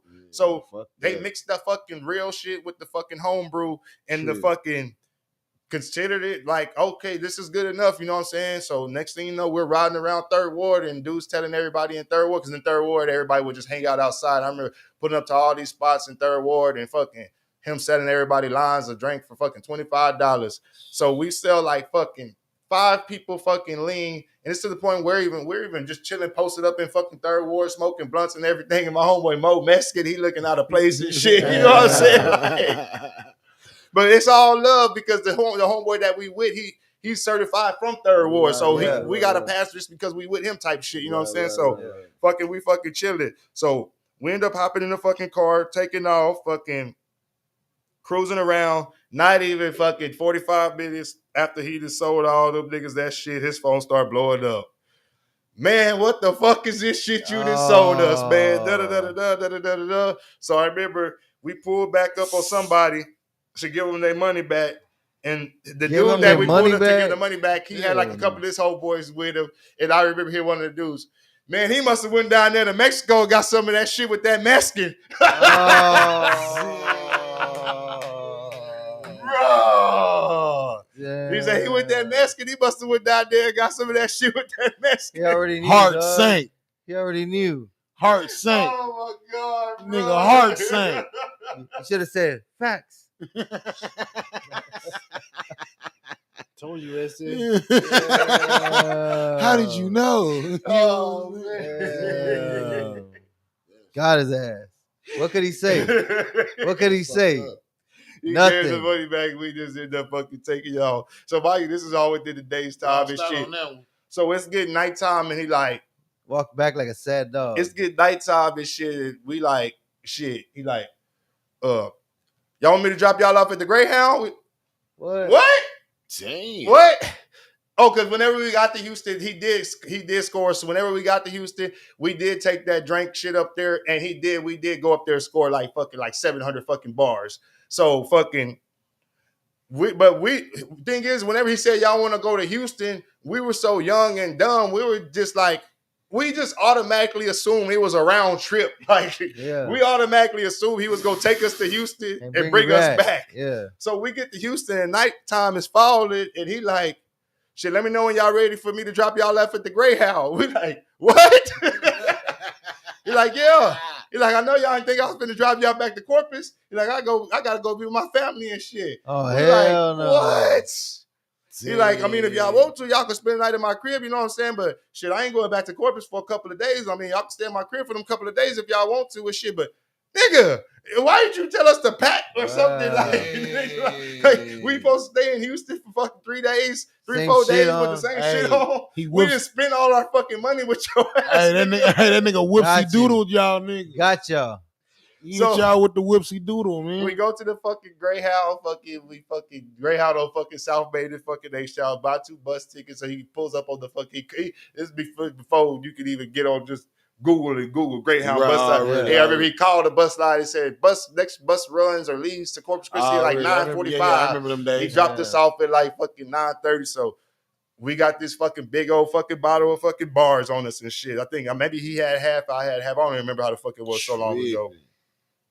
So Mo decides to pop a fucking bar. He like, man, this is because they even told us like usually in a car from Houston to Corpus in a car, it's like 4 hours. Already. Greyhound bus, 6. 7. Damn. Because you gotta remember they stopping in every little fucking town, Yeah, bro. Hey, I done took that drive. I done took that drive. Every fucking little fucking corner. Shit, I fucking took that drive second. recently, nigga. Corn, like damn, nigga, I didn't even know it was a store in this motherfucking town type Already. shit. Like I would have went to sleep. that's what he took the bar so That's he what could I go see. to sleep. Yeah. I've never been big on taking bars. Like Nah, I've never, fuck whenever everybody was all on bars, like I was never on bars. Like I just never fucked with him like that. So he takes the bar, he falls asleep, and at this time, like I say, he had a trap house, so everybody's going by the trap house, and he's not there. So his phone's just blowing off the fucking hook, and he's all barred out, fucking sleep, like dead fucking Out of asleep. there. So his phone and his phone's like ringing off the hook for like 30 fucking minutes. Like whoever's calling, they're just nonstop. Like motherfucker, you gonna answer this bitch, nigga. Like, so he's there barred out on the bus, just dead sleep, and fucking the phone's just fucking going off to the point where he's like 4 seats ahead of me on the other fucking side of the bus. I literally got up because I could hear people on the bus just like they were just so fucking annoyed that his phone I heard his phone one more time. Yes. So I literally get up, go fucking dig in all of his fucking pockets, grab that fucking phone, and just fucking turn that fucking bitch off. And after that, it was like, whatever. We got the fucking Corpus. You had to get up. Mind you, we get to fucking Corpus at like fucking 1 o'clock in the fucking morning. We get to the fucking Greyhound race. We get to not the Greyhound race. We get to the fucking Greyhound bus station at 1:30 in the fucking morning, and we ain't got nobody to pick us up. Fuck. Nobody to Mo's fucking. Mind you, when we get there, I literally wake Mo up and say, "Wake up! Hey, we're in Corpus." He wakes up and like, "Oh shit, we already left Houston." Like he didn't take bars like that either. You know what I'm saying? So he was fucked up type shit. So yeah, so fucking we get down there, and man, I'm not to fucking rub my own back in there, but I just feel like I'm such a good friend. Like I remember like calling like a couple of people like, hey, I'm downtown. And like everybody back then, people would do whatever for fucking bars. Hey, I'll give you 2 bars. Give me a fucking. I'll give you 1 bar. Give me a fucking ride over here. Like, so I remember I was fresh in town. I called a couple of homies. Say, hey, I'm downtown, stuck at the bus station, man. Give me a ride. I'll chunk you some bars or whatever. Man, I had like 2 or 3 people all on the way at the same time. Like, whoever gets here first, nigga, that's who I'm fucking hopping in the car. Like, I just cannot be standing down here with all this shit in my fucking pocket. My homeboy's sitting on the fucking, not even the bench. There's like a fucking concrete bench, and he's just like, fucked up like that. So first homie that fucking picks me up, I say, I don't give, first place we gotta go, I gotta get my fucking homie home safe, bro. Like where I don't give a fuck what we do after that, but I gotta my first fucking priority is I gotta get my homeboy, not even I gotta get him inside his fucking house and lock the fucking door behind me and close until I can feel comfortable. You know what I'm saying? I fucking dropped him. We say we're on fucking Laredo and fucking Agnes, and we end up he lived upstairs. So I'm carrying his fucking barred out ass up the fucking stairs. I get him up there. Down there, I ain't say I put him down there, tucked his ass in, but I, you know what I'm saying, I threw his ass on the couch. Fucking said, hey fool, I hit you up fucking tomorrow. Your phone there. I fucking think I fucking turned this fucking phone off and turned this phone back on and just fucking locked the door behind me. Fucking left, hopped in the car with my homies, and we came back to the fucking south side and shit. So then fucking. Like I say, that was fucking 2006. Goddamn bars, man. Yeah, man, this shit's crazy, man. So 2006. So time goes by, like I say, that shit ends up happening with fucking Mo and the homeboy comes down from Houston. They play like the fucking dice game. He loses all the fucking money and shit. And on the way home, he tells me if I want him to front me the bars, and basically he could just. You know what I'm saying? Give me, I could just send him the fucking money with, you know what I'm saying? However fucking which way fucking it gets sent type shit. Right. So during that time, my homeboy Mo, he ends up like going into like a mental facility because like the time we were fucking popping like fucking ecstasy fucking pills and shit all like every fucking day of the fucking week, fucking 5 in one day type shit. Like 1 o'clock in the afternoon, bam, we already on by 3 o'clock, we already on 2. Never. Damn. You know what I'm saying? Fucking 4 o'clock, bam, we done popped another half. By fucking 9 o'clock at night, man, we 5 deep. Never. Damn. You know what I'm saying? We five XOs deep, fucking by fucking 9 o'clock at fucking night. Heart just, you know what I'm saying? Just racing so goddamn fucking fast and shit. 5 XOs. So he ends up going into like a fucking like a mental like facility type shit, and that's whenever fucking I kept on fucking with the fucking dude and shit. And whenever Mo got out of the facility, he was like, "Hey, whatever happened with the dude from Houston? Like, did you still fucking with him and shit?" I'm like, "Yeah, I still fucked with him." He was like, "That's good, man. That's good." And I thought Mo was going, as I said earlier, I thought Mo was gonna be on some like, "Well, fuck that. You need to give me my fucking plug, bro. You stole my fucking plug" type shit. But Mo was more happy that. I didn't like he went into a mental state and I was able to hold it down type shit. Right. And even whenever he got back into his mental state, he didn't even like, well, let's jump back in. And he was like, well, go on fucking do your thing. Like, you know what I'm saying? Run with that type shit. You know what I'm saying? Like cool people type shit. Type, you know what I'm saying? So that's when I started fucking with the dude, and I was telling Alex. I was telling the story to Alex yesterday, and then Alex was like, you need to tell it on the podcast. But like I said earlier, he was saying that I worry about saying, like I said, this is stuff that happened in 2006, 2007 that I've already done time for, been convicted for, got dismissed or whatever, but it's already been done, whatever. So about January 18, 2007, homeboy from H-Town comes down here, brings me like a fucking 1,000 fucking bars. He gets here like fucking 2 o'clock in the fucking morning. I got court in San Patricio County at fucking 8 o'clock in the fucking morning. He fucking pulls up at like 2 o'clock in the fucking morning, and he pulls up and I'm in my homeboy Rico's fucking house, which is like 5 miles from my house. But back then, I was always young and dumb where, nigga, I would always skip court. Like, nigga, them hoes gonna have to catch me. But I knew that I was going to court to get, I knew I was going to court to get put on probation. So in my mind, I'm just going to get put on probation and I'm coming home. Yeah. So January 18th, he fucking shows up fucking 2 o'clock in the fucking morning, give me the fucking bars, and I'm tell him, like, I ain't got no fucking whip at the time, so I say, hey, man, can you give me a ride to my house? Yeah, I got court in the fucking morning. He say, fuck it, I got you. So he drops me off in my house and everything, and next morning I wake up, go to fucking court, they fucking put me in handcuffs and send me to Safe P. See ya. God damn. But I ended up writing letters to the judge and telling him, like, bro, I had clean UAs. I don't know why the fuck y'all trying to send me to safety and all this shit. And the judge reviewed my UAs and saw that they were clean. So he did take it off that I had to fucking go to fucking safety and all that fucking bullshit. So I ended up fucking getting out of fucking San Pat County. I ended up going from San Pat to Nueces to deal with the case that I had in Nueces. I leave Nueces, go back to fucking San Pat, and then I get released from San Pat. And I get released from San Pat, and I get back in touch with my homeboy fucking Lee, and it's back jumping again. Within like a month, 2 months, bro, I'm already back to fucking balling. Like I'm getting like 1,000 fucking bars a week, selling them hoes fucking $3-4 a piece. So I'm literally like fucking making like. I remember at one point in time, bro, I was fucking like 22 years old, and this girl came over to my house, and I had a duffel bag that was full of money, and I never would count. I would just throw that. She goes, "Man, D, I swear there has to be at least $80,000 in that fucking bag," and that's not even just going through the shit. That's just looking at that motherfucker. She goes, "There has to be at least $80,000 in that fucking bag," type shit. And I was 22 years old, young and fucking dumb, just blowing money on dumb shit, Jordans, like literally. But I did tell my cousin, man, take me to fucking my cousin, which was a year older than me, which he was a little bit smarter than me at the time. I tell him, man, take me to fucking BMW place. I want to go buy a BMW car, fucking cash off the lot.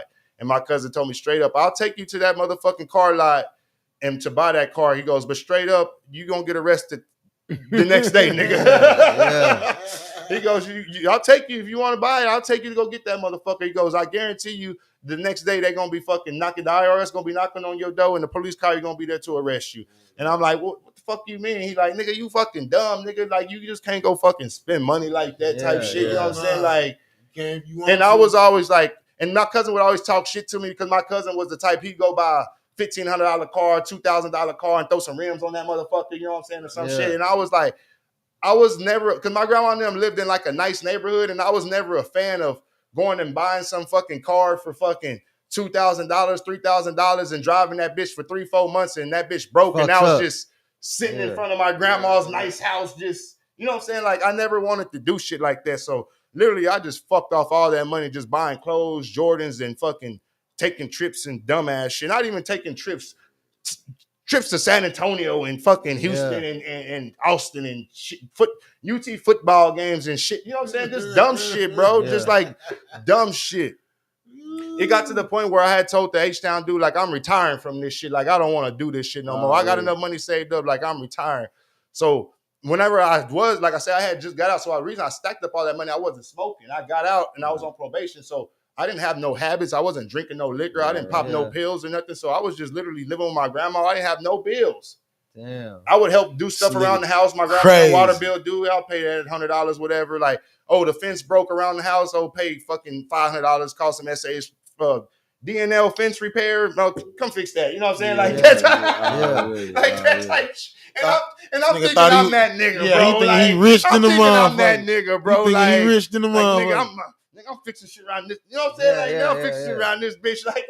And now I look at it like it was like, I ain't gonna say bum shit because I was doing shit to help out my grandparents, but that wasn't shit. If anything, I should have been helping them pay for that fucking house because as of today, when my grandma passed away, that house became them people's house. You know what I'm saying? So I should have been smarter in telling my peoples, what do we need to do to fucking pay this bitch out? You know what I'm saying? But you know how black people are. They don't put the kids in the business. You know what I'm saying? Like, didn't even think about it. Is that how Mexicans is too? We losing the house, but the kids have no idea. No clue. No clue. You know what I'm saying? So that's kind of what it was with my people's type shit. Hell yeah. So fuck it. Yeah, where the fuck was I at, man? So, so fucking January 19th, I go to court. Like I said, I get out in fucking April. I do 2 months. So by like June, let me see. By June, I told this dude, like, basically, like, fuck that. I'm through with this shit. I'm trying to take a break. And mind you, I was at my grandma's house, bro. And I remember my homeboy in Houston. He literally, I would be in Houston and my phone would ring off the hook so much, bro, that dude literally would tell me, like, man, sell me that motherfucking phone, bro. Already. Like, he didn't even live in Corpus, but he would be like, man, sell me that phone. What you want for that phone? He go, man, he would say, that's a motherfucking $1 million motherfucking phone right there. That's a motherfucking $1 million phone right there. He would always fucking say, man, that's a motherfucking million. It was just a basic LG flip phone with a camera on the inside camera. That's a motherfucking $1 million phone right there. I'll be in Houston at his apartment. I got a nigga that sold his Facebook Messenger. Yeah, because people do shit like now with the social media accounts. They build them up and they fucking. Hey, that nigga sold his Facebook Messenger for a pretty penny, and I was bugging, dog. Messenger, like, bro. This nigga sold his Facebook Messenger password, bro, for like fucking 2 or 3 G's, nigga. Type shit before he left on some like. This nigga came down here, bro. I watched this nigga hustle from 1 fucking pound to fucking suitcases. And this nigga's phone was the phone, nigga. And the motherfucking dude and another nigga, another plug, a local nigga, you know what I'm saying? Who will remain. I'll let y'all know off camera. You know what I'm saying? Offered that nigga money for the phone, bro, for the password, and my nigga finally caved in and was like, you know what I'm saying? Hell yeah. Yeah, so I know, So my been money, a couple of instances I've seen that. So around June, early July, my money starts running low. And I'm like, well, fuck, crazy. I gotta unretire shit. That's great.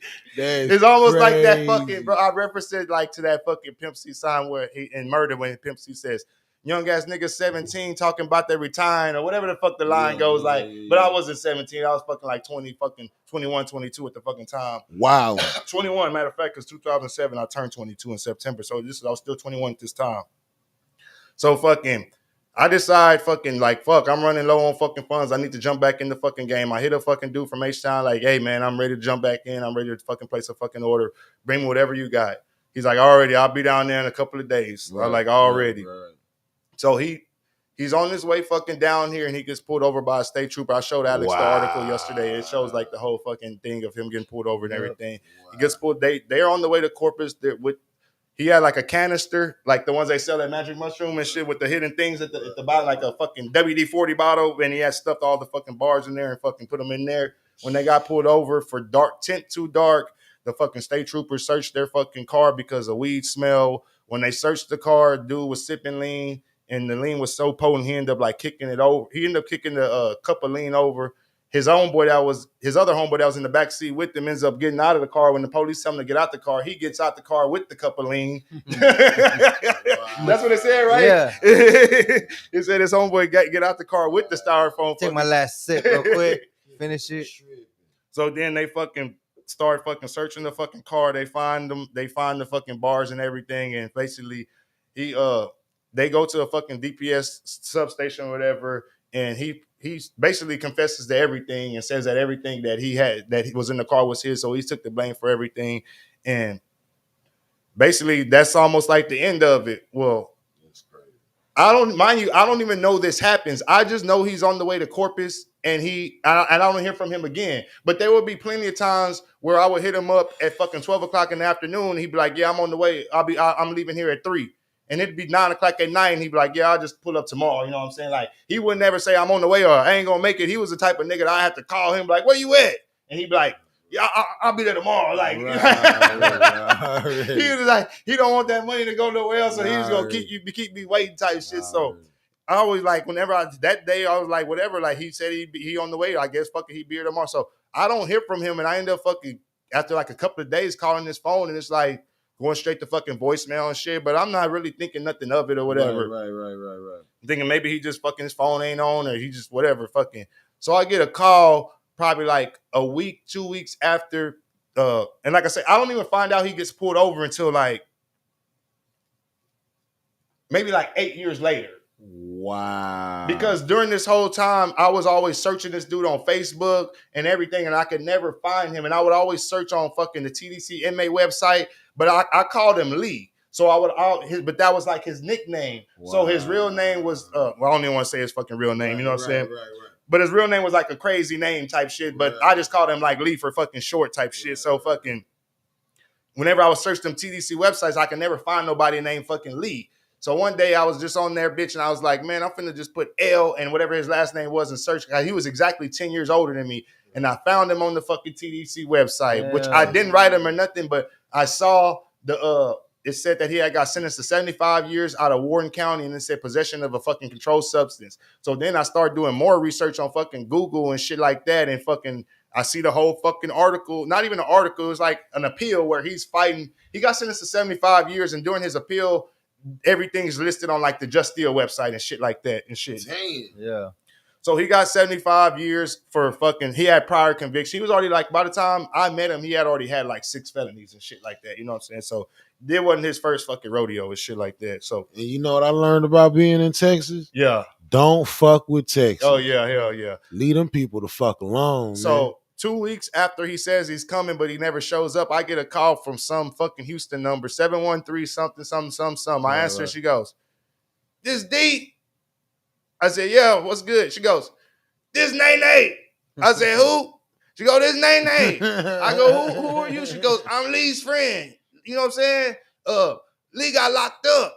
You know what I'm saying? He looking at some time, but he got a bunch of them things here that you used to get from him, and he want to know if you want to come get him because he needs some money so he could fight his case. And by that point, bro, I had already fucked off damn near all my fucking money. And I didn't want to come at her and be like, well, ask Lee if he'll front me some, because Lee would front me some all the time. But at that point, like, this nigga's in the jam. He ain't finna front me no fucking whatever the fuck he got left. So I remember telling that lady, give me like a week and I'm going to get back to you. Well, maybe like 2 weeks goes by and I call her back and the fucking, the number you have reached is no longer in service. Damn. That was it. Lost. That was it. Y'all that's watching, that was it. Yeah. Out of there. That was it. The end. The end. Finn. The end. But I keep on searching him. I keep on like he's 75 years and everything, and like Damn. one day I was just fucking high as fuck, and I'm on fucking TDC Damn. website just searching fucking everybody's scene, because on the TDC website it always tells you everybody's projected release date. Right.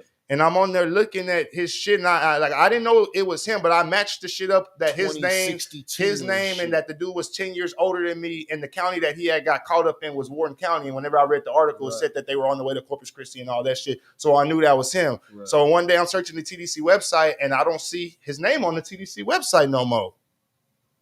I get on fucking Facebook, bro. All this shit's down there gonna bring tears to my eyes, but it brought tears to my eyes whenever this shit happened.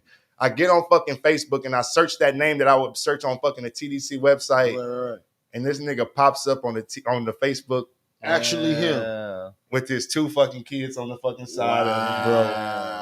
I send him a friend request and fucking he accepts my friend request. We start chopping it up, but I never brought up anything about like our past history. I never wanted to bring up like, how did you get off from 75 years? Or, you know what I'm saying? Like nothing like that. And eventually in 2020, I ended up going back to fucking Houston. I ended up linking with them and everything. We went out to eat and everything. Cause this dude was cool people's like, he knew my grandparents. Like whenever he would come to Corpus to bring, like whenever he would come to Corpus to bring the bars to me, like literally he'd walk in my front door. My grandma knew would be sitting on the couch. Oh, this is my friend. He came down here from Houston. Oh, he was polite, you know what I'm saying? He told my grandma and them hello and spoke to them. Whenever he was walking out the door, he said, okay, bye, y'all. You know, he wasn't just like no ruthless ass drug dealer ass nigga. He was cool ass nigga, you know what I'm saying? He just sold pills type shit. Yeah. So so I fucking ended up linking with him in 2020. I was in Houston. We ended up going out to eat and everything. And basically I didn't want to bring up like none of the past or no shit like that. I just left it where it was and shit, you know what I'm saying? And I still chop it up with him every here and there and shit on Facebook Messenger and shit like that. Crazy. Hell yeah. Hell yeah. But it is crazy. Yeah, that was the little run from 2004 to like 2007, 8. Yeah, 2007. Hell yeah. Yeah, that story needed to be told. Man. Hell yeah, man. Hell yeah, for sure. How long we been going, man? Oh man, shit. Y'all got anything else y'all want to talk about? Shit. Shit. You got any Corpus questions, Scoop? Yeah, I love going to different cities and learning. What was your impression when you first came to Corpus? Like, to be honest, I was like, bro, this kind of gives me like a California vibe. Like, but you got to remember, I was going to the beach like every goddamn day. Like every day I was in California. No, here already. How is the food different from over there? How did you? Oh, it's more authentic, bro. Here. Yes, 100%. I love fucking. I heard if the Corpus tacos, authenticity, that's the difference, is Between where? Corn. Where's it? Between where? Where are you asking? Cali and California. Texas. Oh no, you tripping? Is a corn and a Wait, flour difference. It's 100% So if you go to Cali, you're gonna catch that flour. I was gonna say corn. No, you're gonna get I was flour. gonna say well then That's different everywhere. It's not. It's different in different places. But that's what I'm saying. You think we're more flour or corn here? I think we're definitely flour. I think we're more corn here. I think we're more corn Really? here too. Yeah. Fuck yeah. It just depends. If you're I gonna mean, eat breakfast tacos, it's definitely gonna be flour. But if you're gonna yeah. eat mini tacos, you're not gonna eat mini tacos on flour. Like so, I like don't know. in Mini California, tacos, I never did it for me. California, You could I put wasn't that in really, a tortilla. I wasn't really big on tacos growing up. We was like big on burritos. That's Yeah. flour. Like Cali shit. California burritos, Yeah. wet carne asada burritos. You know what I'm saying? Like that's what I grew up on. Wet. When I came to you gotta have it wet, bro. What are And then- those? And then when I came here, it was really like the tacos. Like Yeah. What are those things called, Jr? I'm glad you still watching. Because y'all call tacos burritos.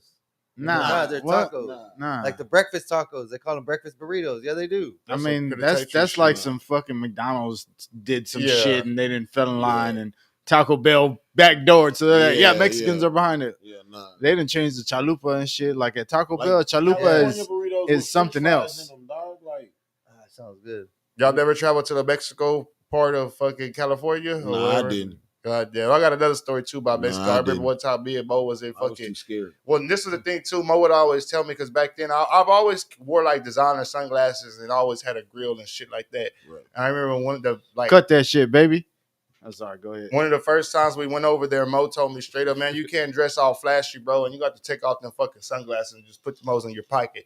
We got to go over here looking like regular. We can't go over here looking like we're all flashy with money and shit. You know what I'm saying? Like, Bro, we went over there, D-boyed the fuck out. White tees and some motherfucking Reebok classics. You know what I'm saying? So I remember one time we were walking through fucking the streets of fucking Reynosa because we wouldn't just Hell cross nah. and just hang out right there. Like we'd be deep in fun, not deep in Reynosa, but deep in the border part Deep of in the Reynosa. border Yeah, town, deep in the border part of Reynosa. You know what I'm saying? And one time Past the party parts. some kid came up to us that was probably like fucking 9-10 years old and said something in Spanish, but was basically asking us for fucking money or change in Spanish. And I was like, nah, like, and I guess I told him too ugly. And the dude like took off fucking running, like saying something. And Mo was like, man, fuck that fool. Let's get the fuck out of here. That fool's probably going to call somebody or something. And I remember I told my girl that story. She was like, yeah, he probably went to go call somebody that was really finna come collect on y'all's ass shit. God. That's Uncle crazy, or bro. something. We done been there before, and our fucking waiter, who was like probably a 12-year-old boy, was the same little boy who brought us back a fucking half ounce for like $5. Damn. Straight the fuck up. So you've actually bought weed in Mexico? Yeah, straight up. Damn, how did hell that yeah. work?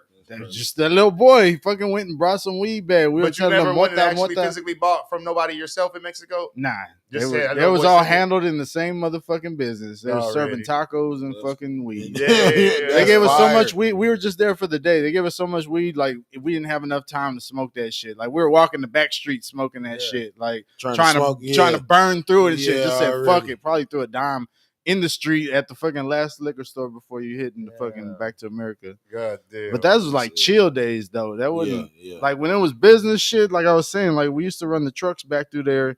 We would catch some dope fiend rentals from here and then fucking just book that bitch straight to Mexico across the border. That's crazy. Leave that bitch at a fucking shop over there. Believe it or not, and I still got to witness a lot to this day, man. He find his way out them bars, and that's some bars. So this fool, we pull up to the first fucking mechanic shop that's in fucking, I think it's Miguel Alemán was like the border town that we get into. It's not Progreso. It's the one between there and like Laredo. Right. There's one in between. It's in Rio Grande. We were talking about Starr County and all that shit. I know once you cross Laredo, you in fucking. But further down. Oh, further yeah, down. yeah, I remember what you were talking about. I don't know what Yeah, you're yeah. talking It's about. like the valley of the valley. Like yeah. this is really like deeper, farther than Brownsville and all that shit. But The holler. yeah, like so we would drive extra far to get across into Mexico at a less suspicious spot. You know what I'm saying? So the first fucking mechanic shop we pull up to, bro, fucking dude offers us money. And there's a fucking police station right next door. He tells us not to worry about it. That's like his fucking brother. So they're like, Man, they drive us back to the fucking border, bro, and we just walk back across with like 25, maybe $3,000, like for an old ass Chevy like Z. Was it Z10 something like that? God Whatever the fuck it is. damn. because all they gonna do is chop them up, turn them into fucking farm trucks out there and shit. So. Yeah. So we did that a few times before we got busted. Even after we got busted, homie still kept doing that after he got out and everything. So But y'all got busted for stealing cars? yeah. What was the charge? It's Grand called, Theft Auto? Nah, it's called unauthorized use of a motor vehicle. So what is Grand Theft Auto? I guess probably carjacking. Oh, okay. Yeah, he like couldn't. pulling somebody out of a all car. he could say is that we had that somebody stole his car. Other Other than that, cars, he's not gonna say they gave me dope for 2 hours, Right.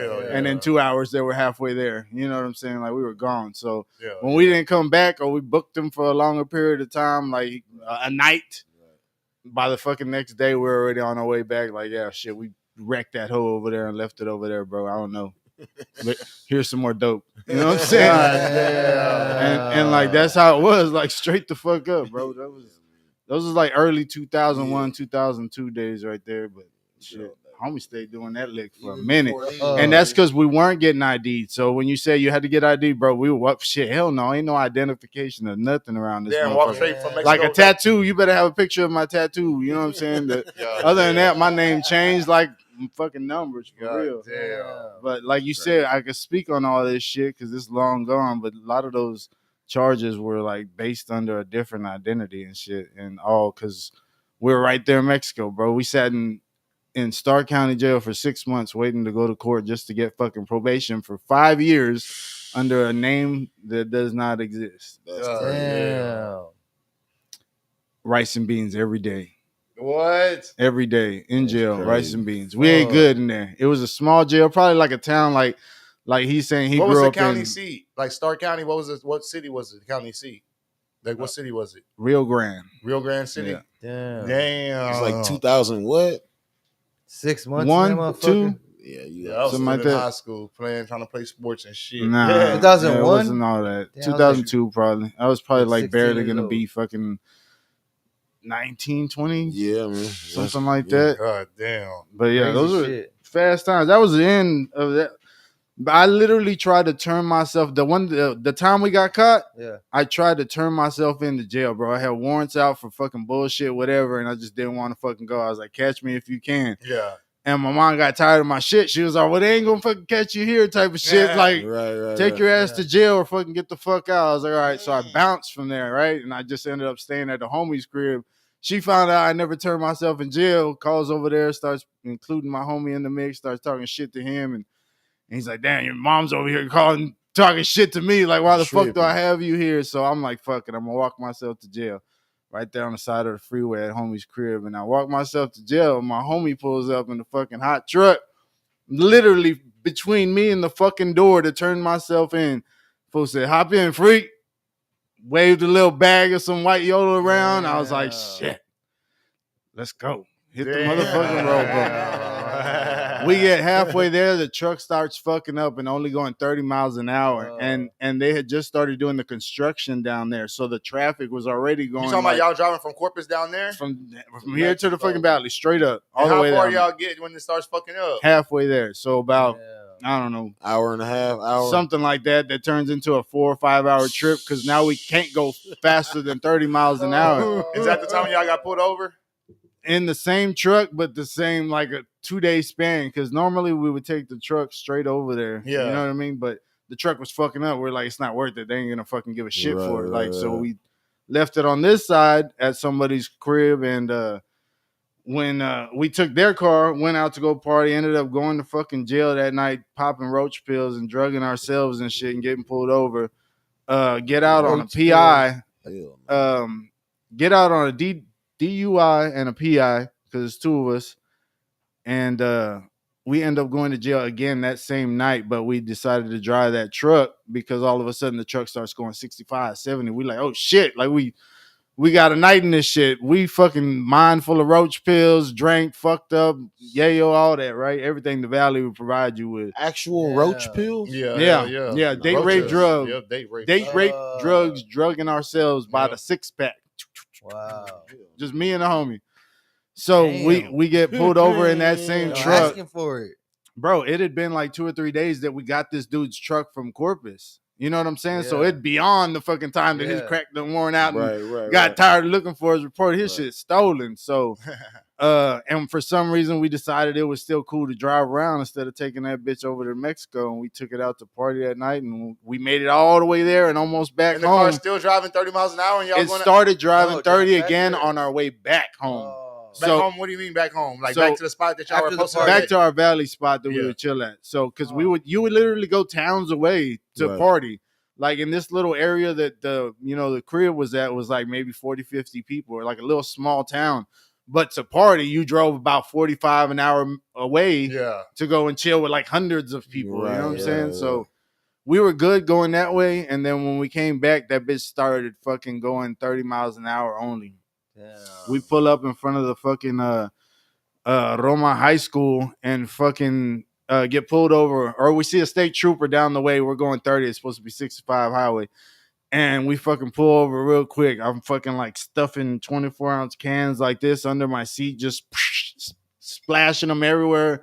Damn. Roach the fuck out. I got bud in my pocket. Homie's like, damn, what do we do? I was like, I don't know, just jump out, pop the hood, pretend like we're having car trouble, shit. And we fucking get out and we fucking reeked like beer. I'd already fucked it up like before we even opened the fucking door. Like it just reeked because I just sprayed it everywhere, all over my legs and shit. And we're fucking by the hood and I'm pulling out this fucking shit out my pocket, bro. I'm like pulling bud out, throwing it out, right? And I leave my pocket hanging out and that bitch has little fucking nugs just hanging on my pocket. And I don't notice. The state trooper's like, y'all been smoking or doing anything like that? We're like, nah, we just having car trouble. He's like, I want you to look at your pocket and tell me if you still think that's what it is. And I look down, I see my shit. My homie looks down. We both look at each other like, fuck, we just got out of jail like less than a day ago.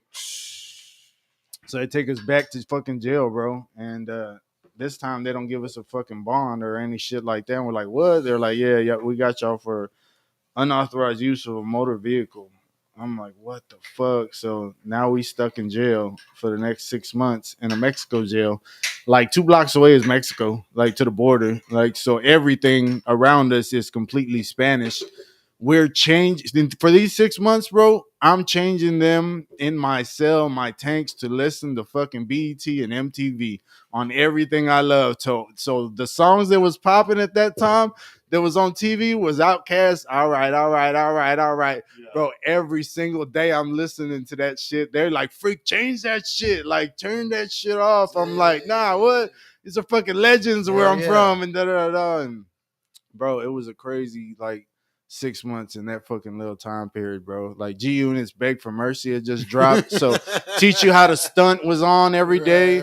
I like the way you move. Like I can remember these times, bro, like by music because they were on every single day. It was all I had at that time. Yeah. Because other than that, we were on Telemundo or Univision. And I was just like, damn, like, shit, I had them watching Remember the Titans in that motherfucker, like some grown ass men. Like, this is a fucking Disney movie. I was always tight though, right?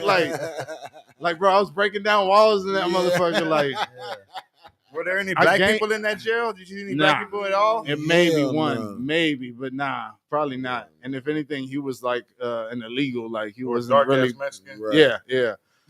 For Honduras or something. For the holidays, we were eating tamales. We were eating menudo. We were eating fucking sweet bread. Why was this special treatment? What was this? It was just a small jail. Like, they could afford to fucking cook bro, like that. Size of jail? Hey, bro, I got locked up in Cleveland, Texas, bro, and these motherfuckers brought us Sonic burgers. I about flipped my shit, dog. It was probably cheaper to feed y'all that than to have them cook. I damn near lost my shit like a Sonic burger. Man, put bacon on mine, shit. What the fuck? This is crazy. Bro, we were getting fucking hella breakfast trays. All kinds of fucking extra food, bro. That shit had Roma? Bro, I flipped out. All them little towns right there, that little strip, there's a whole little Roma tomatoes. That's where they come from. Oh, okay, gotcha. Well, beans and rice, I guarantee you, was every day, bro. Every motherfucking day. Crazy. I mean, not really, because it was always part of it. Was home cooked shit, bro. This was no fucking with tortillas and everything, bro. Everything. That bullshit. Like this was not bullshit. Wives or moms cooked them dinner for y'all. This is somebody's aunt. You know what I mean? Like their nephew's probably in here with us. What is it? It's like 60 people. How many of y'all is it? Nah, in the tank like ours was like a 12-man, but they put like 15 in there, put them on the floor and shit on mats and shit. And there was probably maybe about 4 or 5 of those. Oh, okay. So the person had to cook for all them motherfuckers. Yeah. 60 folks. All 60 folks. They probably got a caterer, dog, from a catering company. Bro, on the commissary, they would probably sell had a us. contract with a catering company that was just probably a mom and pop catering company On out of house. the commissary, they gave us Them fresh fucking fruits and vegetables. barbecue and shit. Fresh. They were making. I'm gonna say we because I was included in that shit. We're making pickle that got fresh fuck. Nah, my ass, motherfucker. In that the shit jail? fire. Like, I bet not you even can lying. that motherfucker big, right? Bro, everything, Well, that's every crazy. spread in that bitch had spice or jalapeno. No matter what. So your ass was getting that's torn the fuck up. Damn. But it was delicious as fuck though. Like, So you it's ate good while ridiculous. you came out fat as fuck. bro, my pants that I went in there bagging, sagging, shit, they was tight and white because I ain't touched them in 6 months, bro. Bro, we had them. I remember having them Reebok Classics, the ones that had the little shiny part on the back. Did they make us special food for the holidays? Blue ones and red ones. What holiday? Yeah, they would make us menus What and holidays? shit. You said what holidays did you spend in there? From August, Thanksgiving and Christmas. August to right before Christmas. So I was out for tamales Christmas. season. They fucking brought you out tamales. I was in there for I was in there for my birthday. Homie was in there for his birthday. We were both in there for Thanksgiving. You a Scorpio, huh? Freak. Straight up. Yeah, I forgot.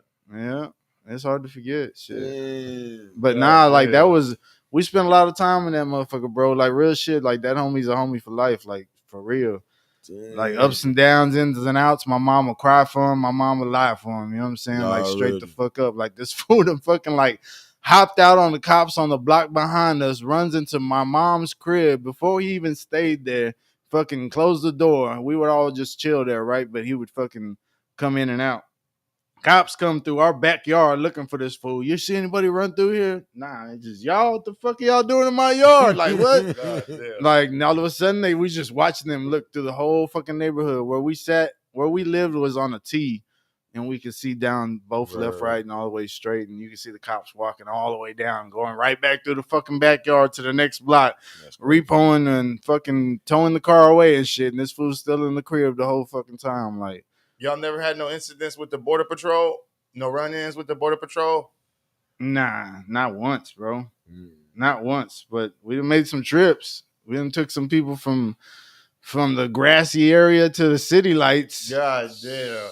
Yeah, the closest I came there was at fucking Mo's grandpa's house in fucking, man, what was this? Was this in Hidalgo? I think it may have been, I think it was Hidalgo.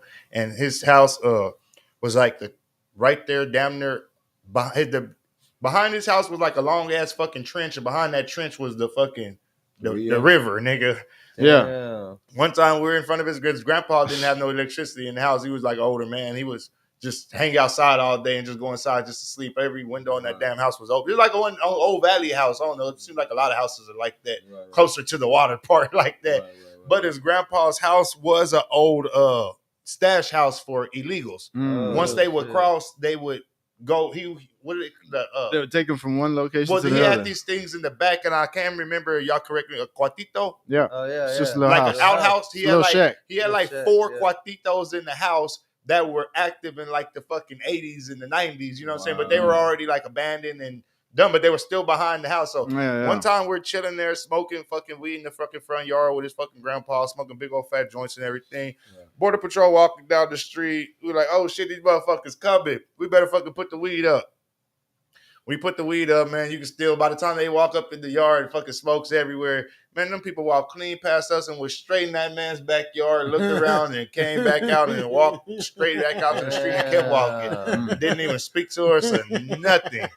Like, damn, bro. That's when I realized, bro, this shit. That's when I realized, like, it's about the drugs, but these Border Patrol, bro, like this human, not human trafficking, but human smuggling and human trafficking. Smuggling is just a different it's drug. real, bro. It's a different drug. This shit ain't no fucking joke. Like we sitting there smoking big weed, and I'm thinking they finna come arrest us all, and they just walk clean out the yard and write it out. And then like I say, whenever we got pulled over, and I had homeboy's little brother in the back seat, and they just popped the trunk and fucking popped the trunk. There wasn't nothing in there. Like, I mean, there wasn't no person in there. Like, so go. I got a partner that just got off of federal illegal probation. Immigrants. Like, that's what they really looking for. I got a partner that just got off of federal probation because he was transporting illegals from Mexico to here, nigga. He said Damn. he said he was getting like 1,500 a head. That nigga say he was trying to get like 6 or 7 in there. Who's your homie? Hey, Nah, you well, I'm will gonna say who remain my homie anonymous. is. I'll But say he I'll say just who got off mine of is. federal probation. And I don't think it was just recently, but he did his time. Maxwell. Yep. Max, shout out Max Bocanegra. Yep. He came out on the Rolling Oh Stone. yeah, he's talked about it in documentaries. Yeah, and he did everything, his so, time and yeah. everything. He's a changed man. You know what I mean? Yeah, But he was running them motherfuckers like from here up to Houston, I believe. Yeah. That nigga, I Or said down there from 1,500 Houston. a head? More than one. Hey, to make the Rolling Stone, like They got a whole Vice. They got a whole Vice, Vice, show about him. That was man. They got like 3 or 4 shows about him. The one's called "I Was a Teenage Felon." There's like another couple of more other ones too. But shout out to them. Nah, they all good people though. Max a beast on that fucking filming and shit. He does like this. I don't know if he still does it, but that flounder pounding shit. He takes. They take cruise ships or little boats and yachts out, and they go pound flounder and shit. Oh like, shit! Out in the fucking middle, whatever. It looks pretty dope. Shit. They catch him. Yeah. Oh, you ever pound them motherfuckers? Yeah, they be doing that with the tuna and shit. Gigging. Yeah. So he does like all the film work for all that shit. So gnarly he's got like fuck, fucking bro. drone ass, clean ass shots of them catching some. Yeah, I don't fuck with the ocean, bro. There's a bay. They're in the bay. It's too big for you. It's too much, bro. Pause. I think that's one of my biggest fears is the ocean. I used to go fishing on boats when I was young. You fish in shallow water. Fish on boats For those. Yeah. You fish in shallow water for those fish. For the flounders? Yeah. It doesn't have to be. Oh yeah. You could even walk and catch them the same way. I mean, shit. y'all be jumping more on the boat and driving like two miles off the shore and casting your rod and shit. I'm not doing none of that, bro. God damn. It's not gonna happen, bro. Do you need a life jacket or something? Not even that. That don't make you feel good. I need land, nigga. Land. Man, I see JR still tuned in. Man, what's up with the wrestling event on the 13th, man? We getting some passes or what's good with it, man? Riding Hot Podcast trying to be in the building. We need some passes, man. So look out for us if you got that plug to get us in the dough. I know everybody want to go to the thing on Friday the 13th. So JR, if you could get us some passes to get through the dough, shit, that would be a good look. Well, I'll get you in. Alex said y'all want to do the commentary shit. That's we already lined up. Yeah, shout out to Ben Galvan. Ben Galvan came through, dropped off some flyers and shit over there at my work. And shit! Shout out his dad too, bro. What we doing with the art walk, man? I told him Alex is gonna be the one that's gonna be really excited about all this, and so he's gonna give us some kind of insight on who's who and give us so we don't sound like we don't know that's what what the Alex fuck's was going telling on me right now. So shout out to him. I was like, shit, JR was already gonna do that, bro. I said, matter of fact, JR was doing that shit at the fucking event to us, like keeping us up to date as the matches were going. Like, so he's like born for that shit already, but I think he's got a gig that night, so he's gonna show up like an hour later and he'll just jump in, whatever the fuck we're doing. So shout out, plug, definitely JR. For sure. But yeah, tomorrow we'll be at the Art Walk shit. They having some performances down there. Some of our homies is performing down there. Big so Droop. Is JR doing the Art Walk tomorrow? JR is gonna be over there on the Star Street side, I believe. No, already. So yeah, we'll Sweet be out Bay there. Easy Eats. Yeah, shout out Sweet Bay. That shit was fire, bro. We went out to that fucking what was it? The Pray. What's it called? Pray Plot. Pray and Plot and the Playground Exchange. Oh yeah, already shit. Meta. Fucking Meta was out there. Shout out to the Lovers Only. That boy got some fly ass gear. That boy, they stay working shit. They deserve everything they getting. Man, I got some new gear out. I got some new music out. You know what I'm saying? Fuck with the kid. For sure. Yeah, tomorrow Art Walk, we'll be there doing interviews, catching performances. So if you see us down there, you want to interview, man, just holler at us. You see us down there, just gonna be out there with a backpack full of shirts. Tell us what's good with it. You know what I'm saying? You already know. Better get that gorilla grind. You know what I'm saying? I'll definitely be out there. Fuck with your kid. He said, do you have a permit? Nah, motherfucker, get off my back. I promise. Fuck with the boy one time. Straight up. That's how it goes, though.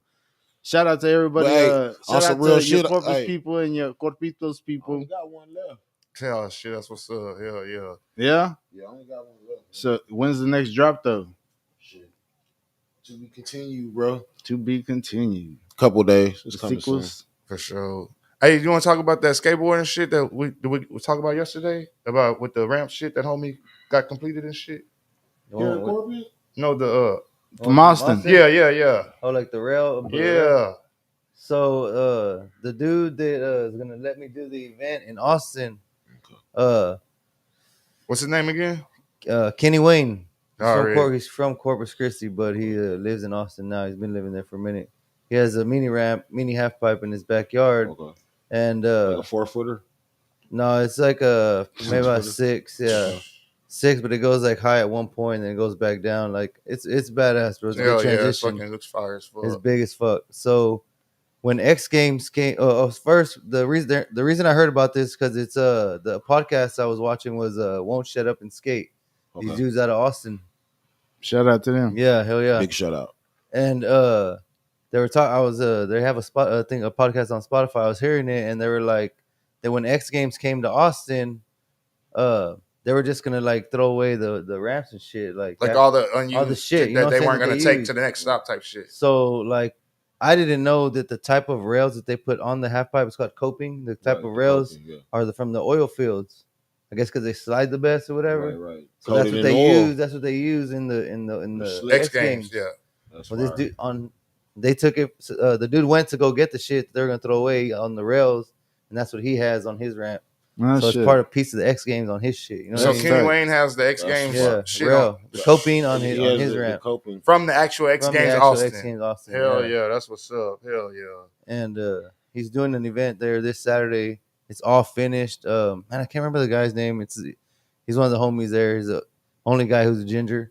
He gets down at skating, and he fucking gets down at building the ramp. My homie Lex helps him. They get a lot of help doing it, you know what I mean? But it's finally finished, bro, and that fucking ramp is amazing. It is badass, bro. Tell them what you got covered in March, man. We gotta start talking about it already. You ain't gotta get to it, but just tell them what's. Now we're doing like a. Let's get some ninja noodles up there. I know. I'm trying to, bro. I did offer to take him already. I told him that I would pull that fucking trailer for him. Straight up, right? I did. I got the truck. You know what I'm saying? I offered that. I told him I'll do it. Speak it to existence. So we're gonna do like at that ramp next year in March during South by Southwest. I'll be hosting an event there, man, and I'm gonna try and get it popping. You know what I'm saying? It'll be my first, like, I wouldn't say on my own, but right now it is on my own, and I'm hoping to get a lot of help. You know, when it's all said and done. And it's gonna be on his ramp, man. Fresh ramp. It is badass, bro. And it's during South by Southwest, so it's gonna be popping. The whole city is gonna be popping already. So they haven't done a skateboarding event. Thrasher used to do the death match. It was called death match They had a east side of Austin. They had a same type of ramp, and since 2019 was the last time they had anything like that. So me kind of bringing it back. Would be big for it because I feel like the skaters fucking want something to go on during that time. Something like that. Even if it's just one day, yes, 2 days would be nice. But if it's just one day, you know, I want it to be one day at least. You know what I'm saying? And see how it goes, bro. I feel like it's gonna be a big thing because they're waiting for that shit to happen. You know what I mean? Like, they're not doing that anymore. They haven't done it in a long time. And these dudes are fucking rowdy from Austin. They're not just from Austin. They're gonna come from. That's what I'm saying, you know man. He got planned on having people from all over the U.S. everywhere, bro. Because like, I'm gonna try and promote the shit out of it. You know what I'm saying? Because I know it'll be big. Because you try to promote it on. And where Austin is like the capital. Level. You know what I mean? Yeah. Like, it's something big, bro. And I'm trying to get like DGK. Coach Cooley even offered to throw me some stuff to give away. So he's like, "Oh, that's fire." Telling me that, and I was like, "Yeah, that'll help big time." You know what I'm saying? Hell yeah! And that's a hell of a cosign. Yeah, that'll be during March of next year during spring break. South by Southwest. Shit. Yeah, for sure. Man, freak, what is the indigenous and how do I say that? Indigenous people of the coastal bend. What y'all got coming up soon, or what y'all working? Y'all got something in the plans, or what? Nah, I don't think there's anything. Not that they've reached out to me on yet, but the last few things they've done have been some beach cleanup events. So there might be some of that coming in because they like doing that. They like it was a pretty cool little experience. Like at the end of the night, they all just kind of circled around, did these drum song things where they're just kind of like, you know, humming away and speaking to the gods or whatever, you know, like, and I was just out there high as fuck, just like in the to the dark. I gods. mean, shit, you know what I'm saying? Like, No, hey, my normal beach attire. You know what I'm Right, saying? I'm used. There ain't no way I wasn't high at the No, I beach. got a couple native homies out here in Corpus that are affiliated. yeah. You It know was what I'm pretty saying? cool So, though. Like it's yeah, something it's I dope. definitely would say to It's dope. The experience. homie Just to Adam Rios from the city, the one Yeah. in Parks, he's Indian. no shit. Yeah, Oh, straight shit. up, straight Yeah. up. He has boards like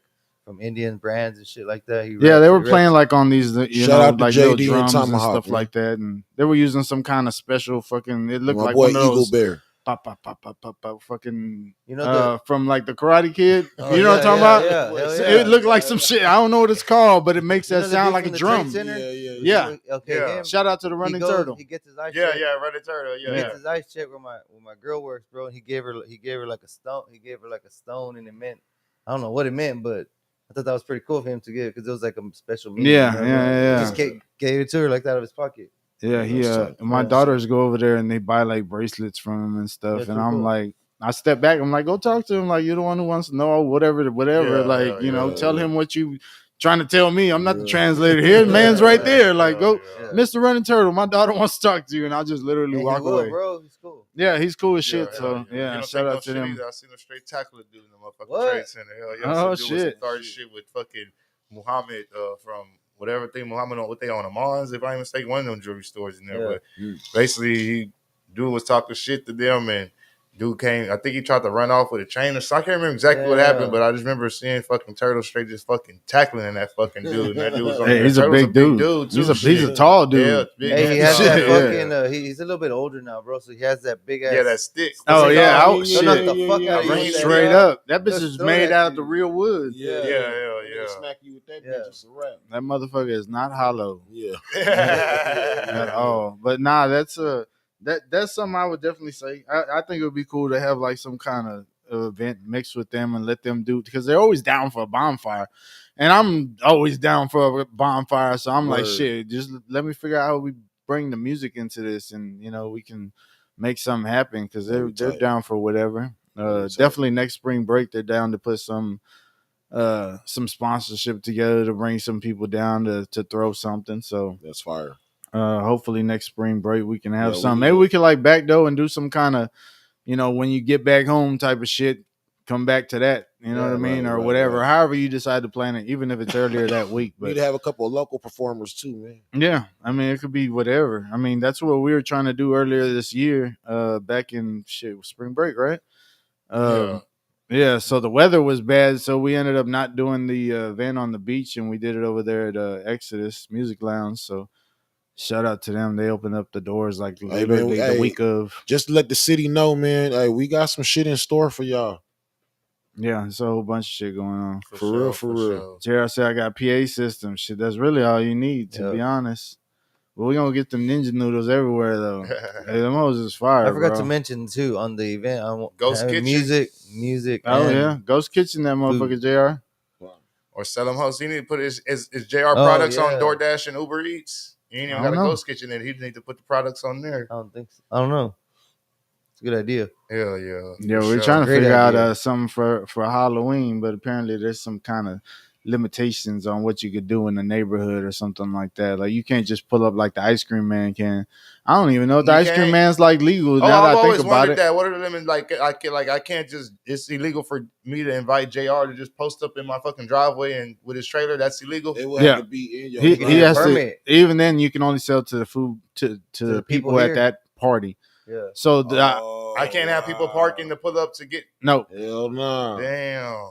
So I forgot what he said. He said too much bullshit. He was telling me and Rich that shit because Rich stays, in fucking Crestmont, and right where he lives is right on the corner of the L, and that bitch is popping. Yeah, that bitch is like the Halloween fucking candy cane lane, bro. Like real shit. Yeah. Like last year I missed out being because I had fucking Corona. I'd help him with his fucking decorations the whole month of October. Here come the weekend of fucking Halloween. Yeah. I get Corona. Can't even go over there, bro. So he sent me Shitty. the link to his fucking security camera.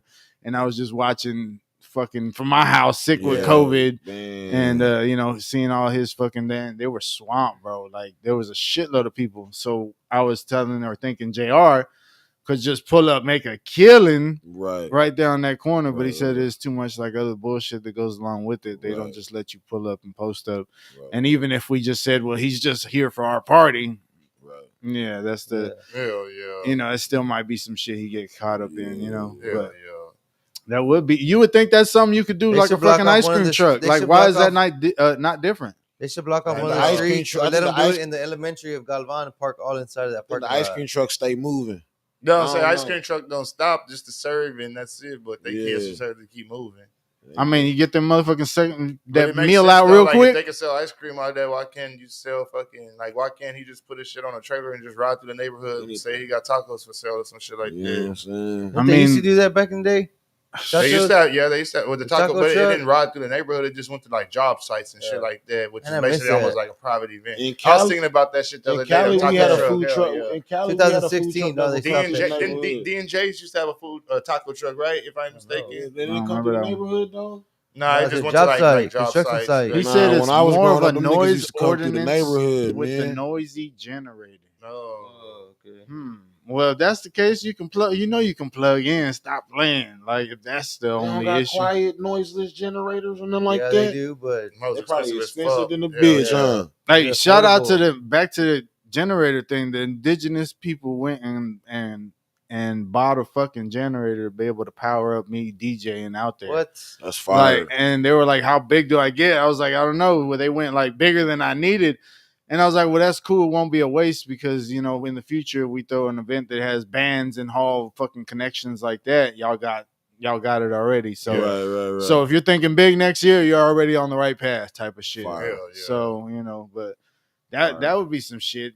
The noise ordinance, like Hell yeah. during Halloween in that neighborhood, it's pretty fucking loud. Yeah, like Right, as right. fuck shit. Like And that's been like that since you were a kid, Yeah, hell yeah. Crestmont's always been the spot. because it was Yeah, just we that used to go- the But older you go there Crestmont for It used to Christmas, be the trick- I part mean, over there by Halloween. Camargo Park, like the park closer to Trick-or-treating. like fucking stripes. Misty Wind side. But Yeah. now it's the whole fucking side, like between Castors and Ayers. Hey, the it's best that whole candy, part. dog, as a kid. And that part, Crestmont, hell yeah. I don't remember about. They'll I bring wouldn't us say from the the candy. country I would say country to the. Crestmont because it's the first neighborhood right there. I would say the dressing up of a Yeah, neighborhood. hell yeah. I don't know about candy. I felt like my The best what? candy always came from like King's Crossing and shit. I've dog. never been yeah. to no King's Crossing. Shit, those was candy bars. Candy cane lane, where's that? Bars. Where's that considered? That's Everhart. There too, they would do it. Oh, okay, yeah. that Halloween. That Donna neighborhood- Gal- I've never been there for Across Halloween, from to be honest. across from the Country club and yeah, shit. country Yeah, club hell and yeah. shit. all that area. Oh From yeah, the that's strip country club club. neighborhood. Yeah, that's it. For sure, But- man. Well, we about to get up out of here, man. It's your boy DjLil King, Riding High Podcast. Let's chop it up. Freak man behind the scenes. My dog School representing that survival merchandise. Y'all make sure y'all hit him up. He got a little bit of merchandise left. You know what I'm saying? Hit him up in this inbox. Drop your at School so they can or where to get a hold of you have to get your merch. Man, you can get at me at Survival Clothing Brand everywhere. Definitely go to YouTube and check me out at Low Life Media, LOWELYFE Media, and just keep me in your prayers, man. Fuck with the kid one time, man. For sure. My dog Alex Skates up in here. Shit, I don't know what to follow you at, Alex. Shit. You can follow me at skateboarding_universal on all platforms. Facebook, TikTok, Instagram. I'm mainly on Instagram, so you can check out some of my videos there. Holler at me. You need some gear for your kids, I can get them. Yeah, just follow me, man. Thank you. For sure. And I'm your boy DjLil King. You can follow me on Instagram at _DjLil King, on Facebook, DjLil King. And follow the Riding High Podcast on all platforms, on all podcasts, on YouTube, Twitch, Yeah. all that good shit. Appreciate everybody tuning in. Everybody goes back and watches this shit. Shout out to all the hosts that ain't here, even though this is just a Let's Chop It Up. Y'all make sure y'all tune in. Not necessarily tune in, but tomorrow night we might go live. Who knows? But we're gonna be downtown. If you see us downtown at the Art Walk, holler at us, tell us what's up. You already. Take a picture with us, some, you know We what gonna I'm saying? be Take down a snap there. with us or some good shit, you know what I'm saying? And make sure you tune in on Monday for the Riding High News, 9:30 Central Time. So appreciate everybody tuned in, man. It's Riding High Podcast, DjLil King, Alex Skate School, Freak Man back there. We Yeet. out this bitch.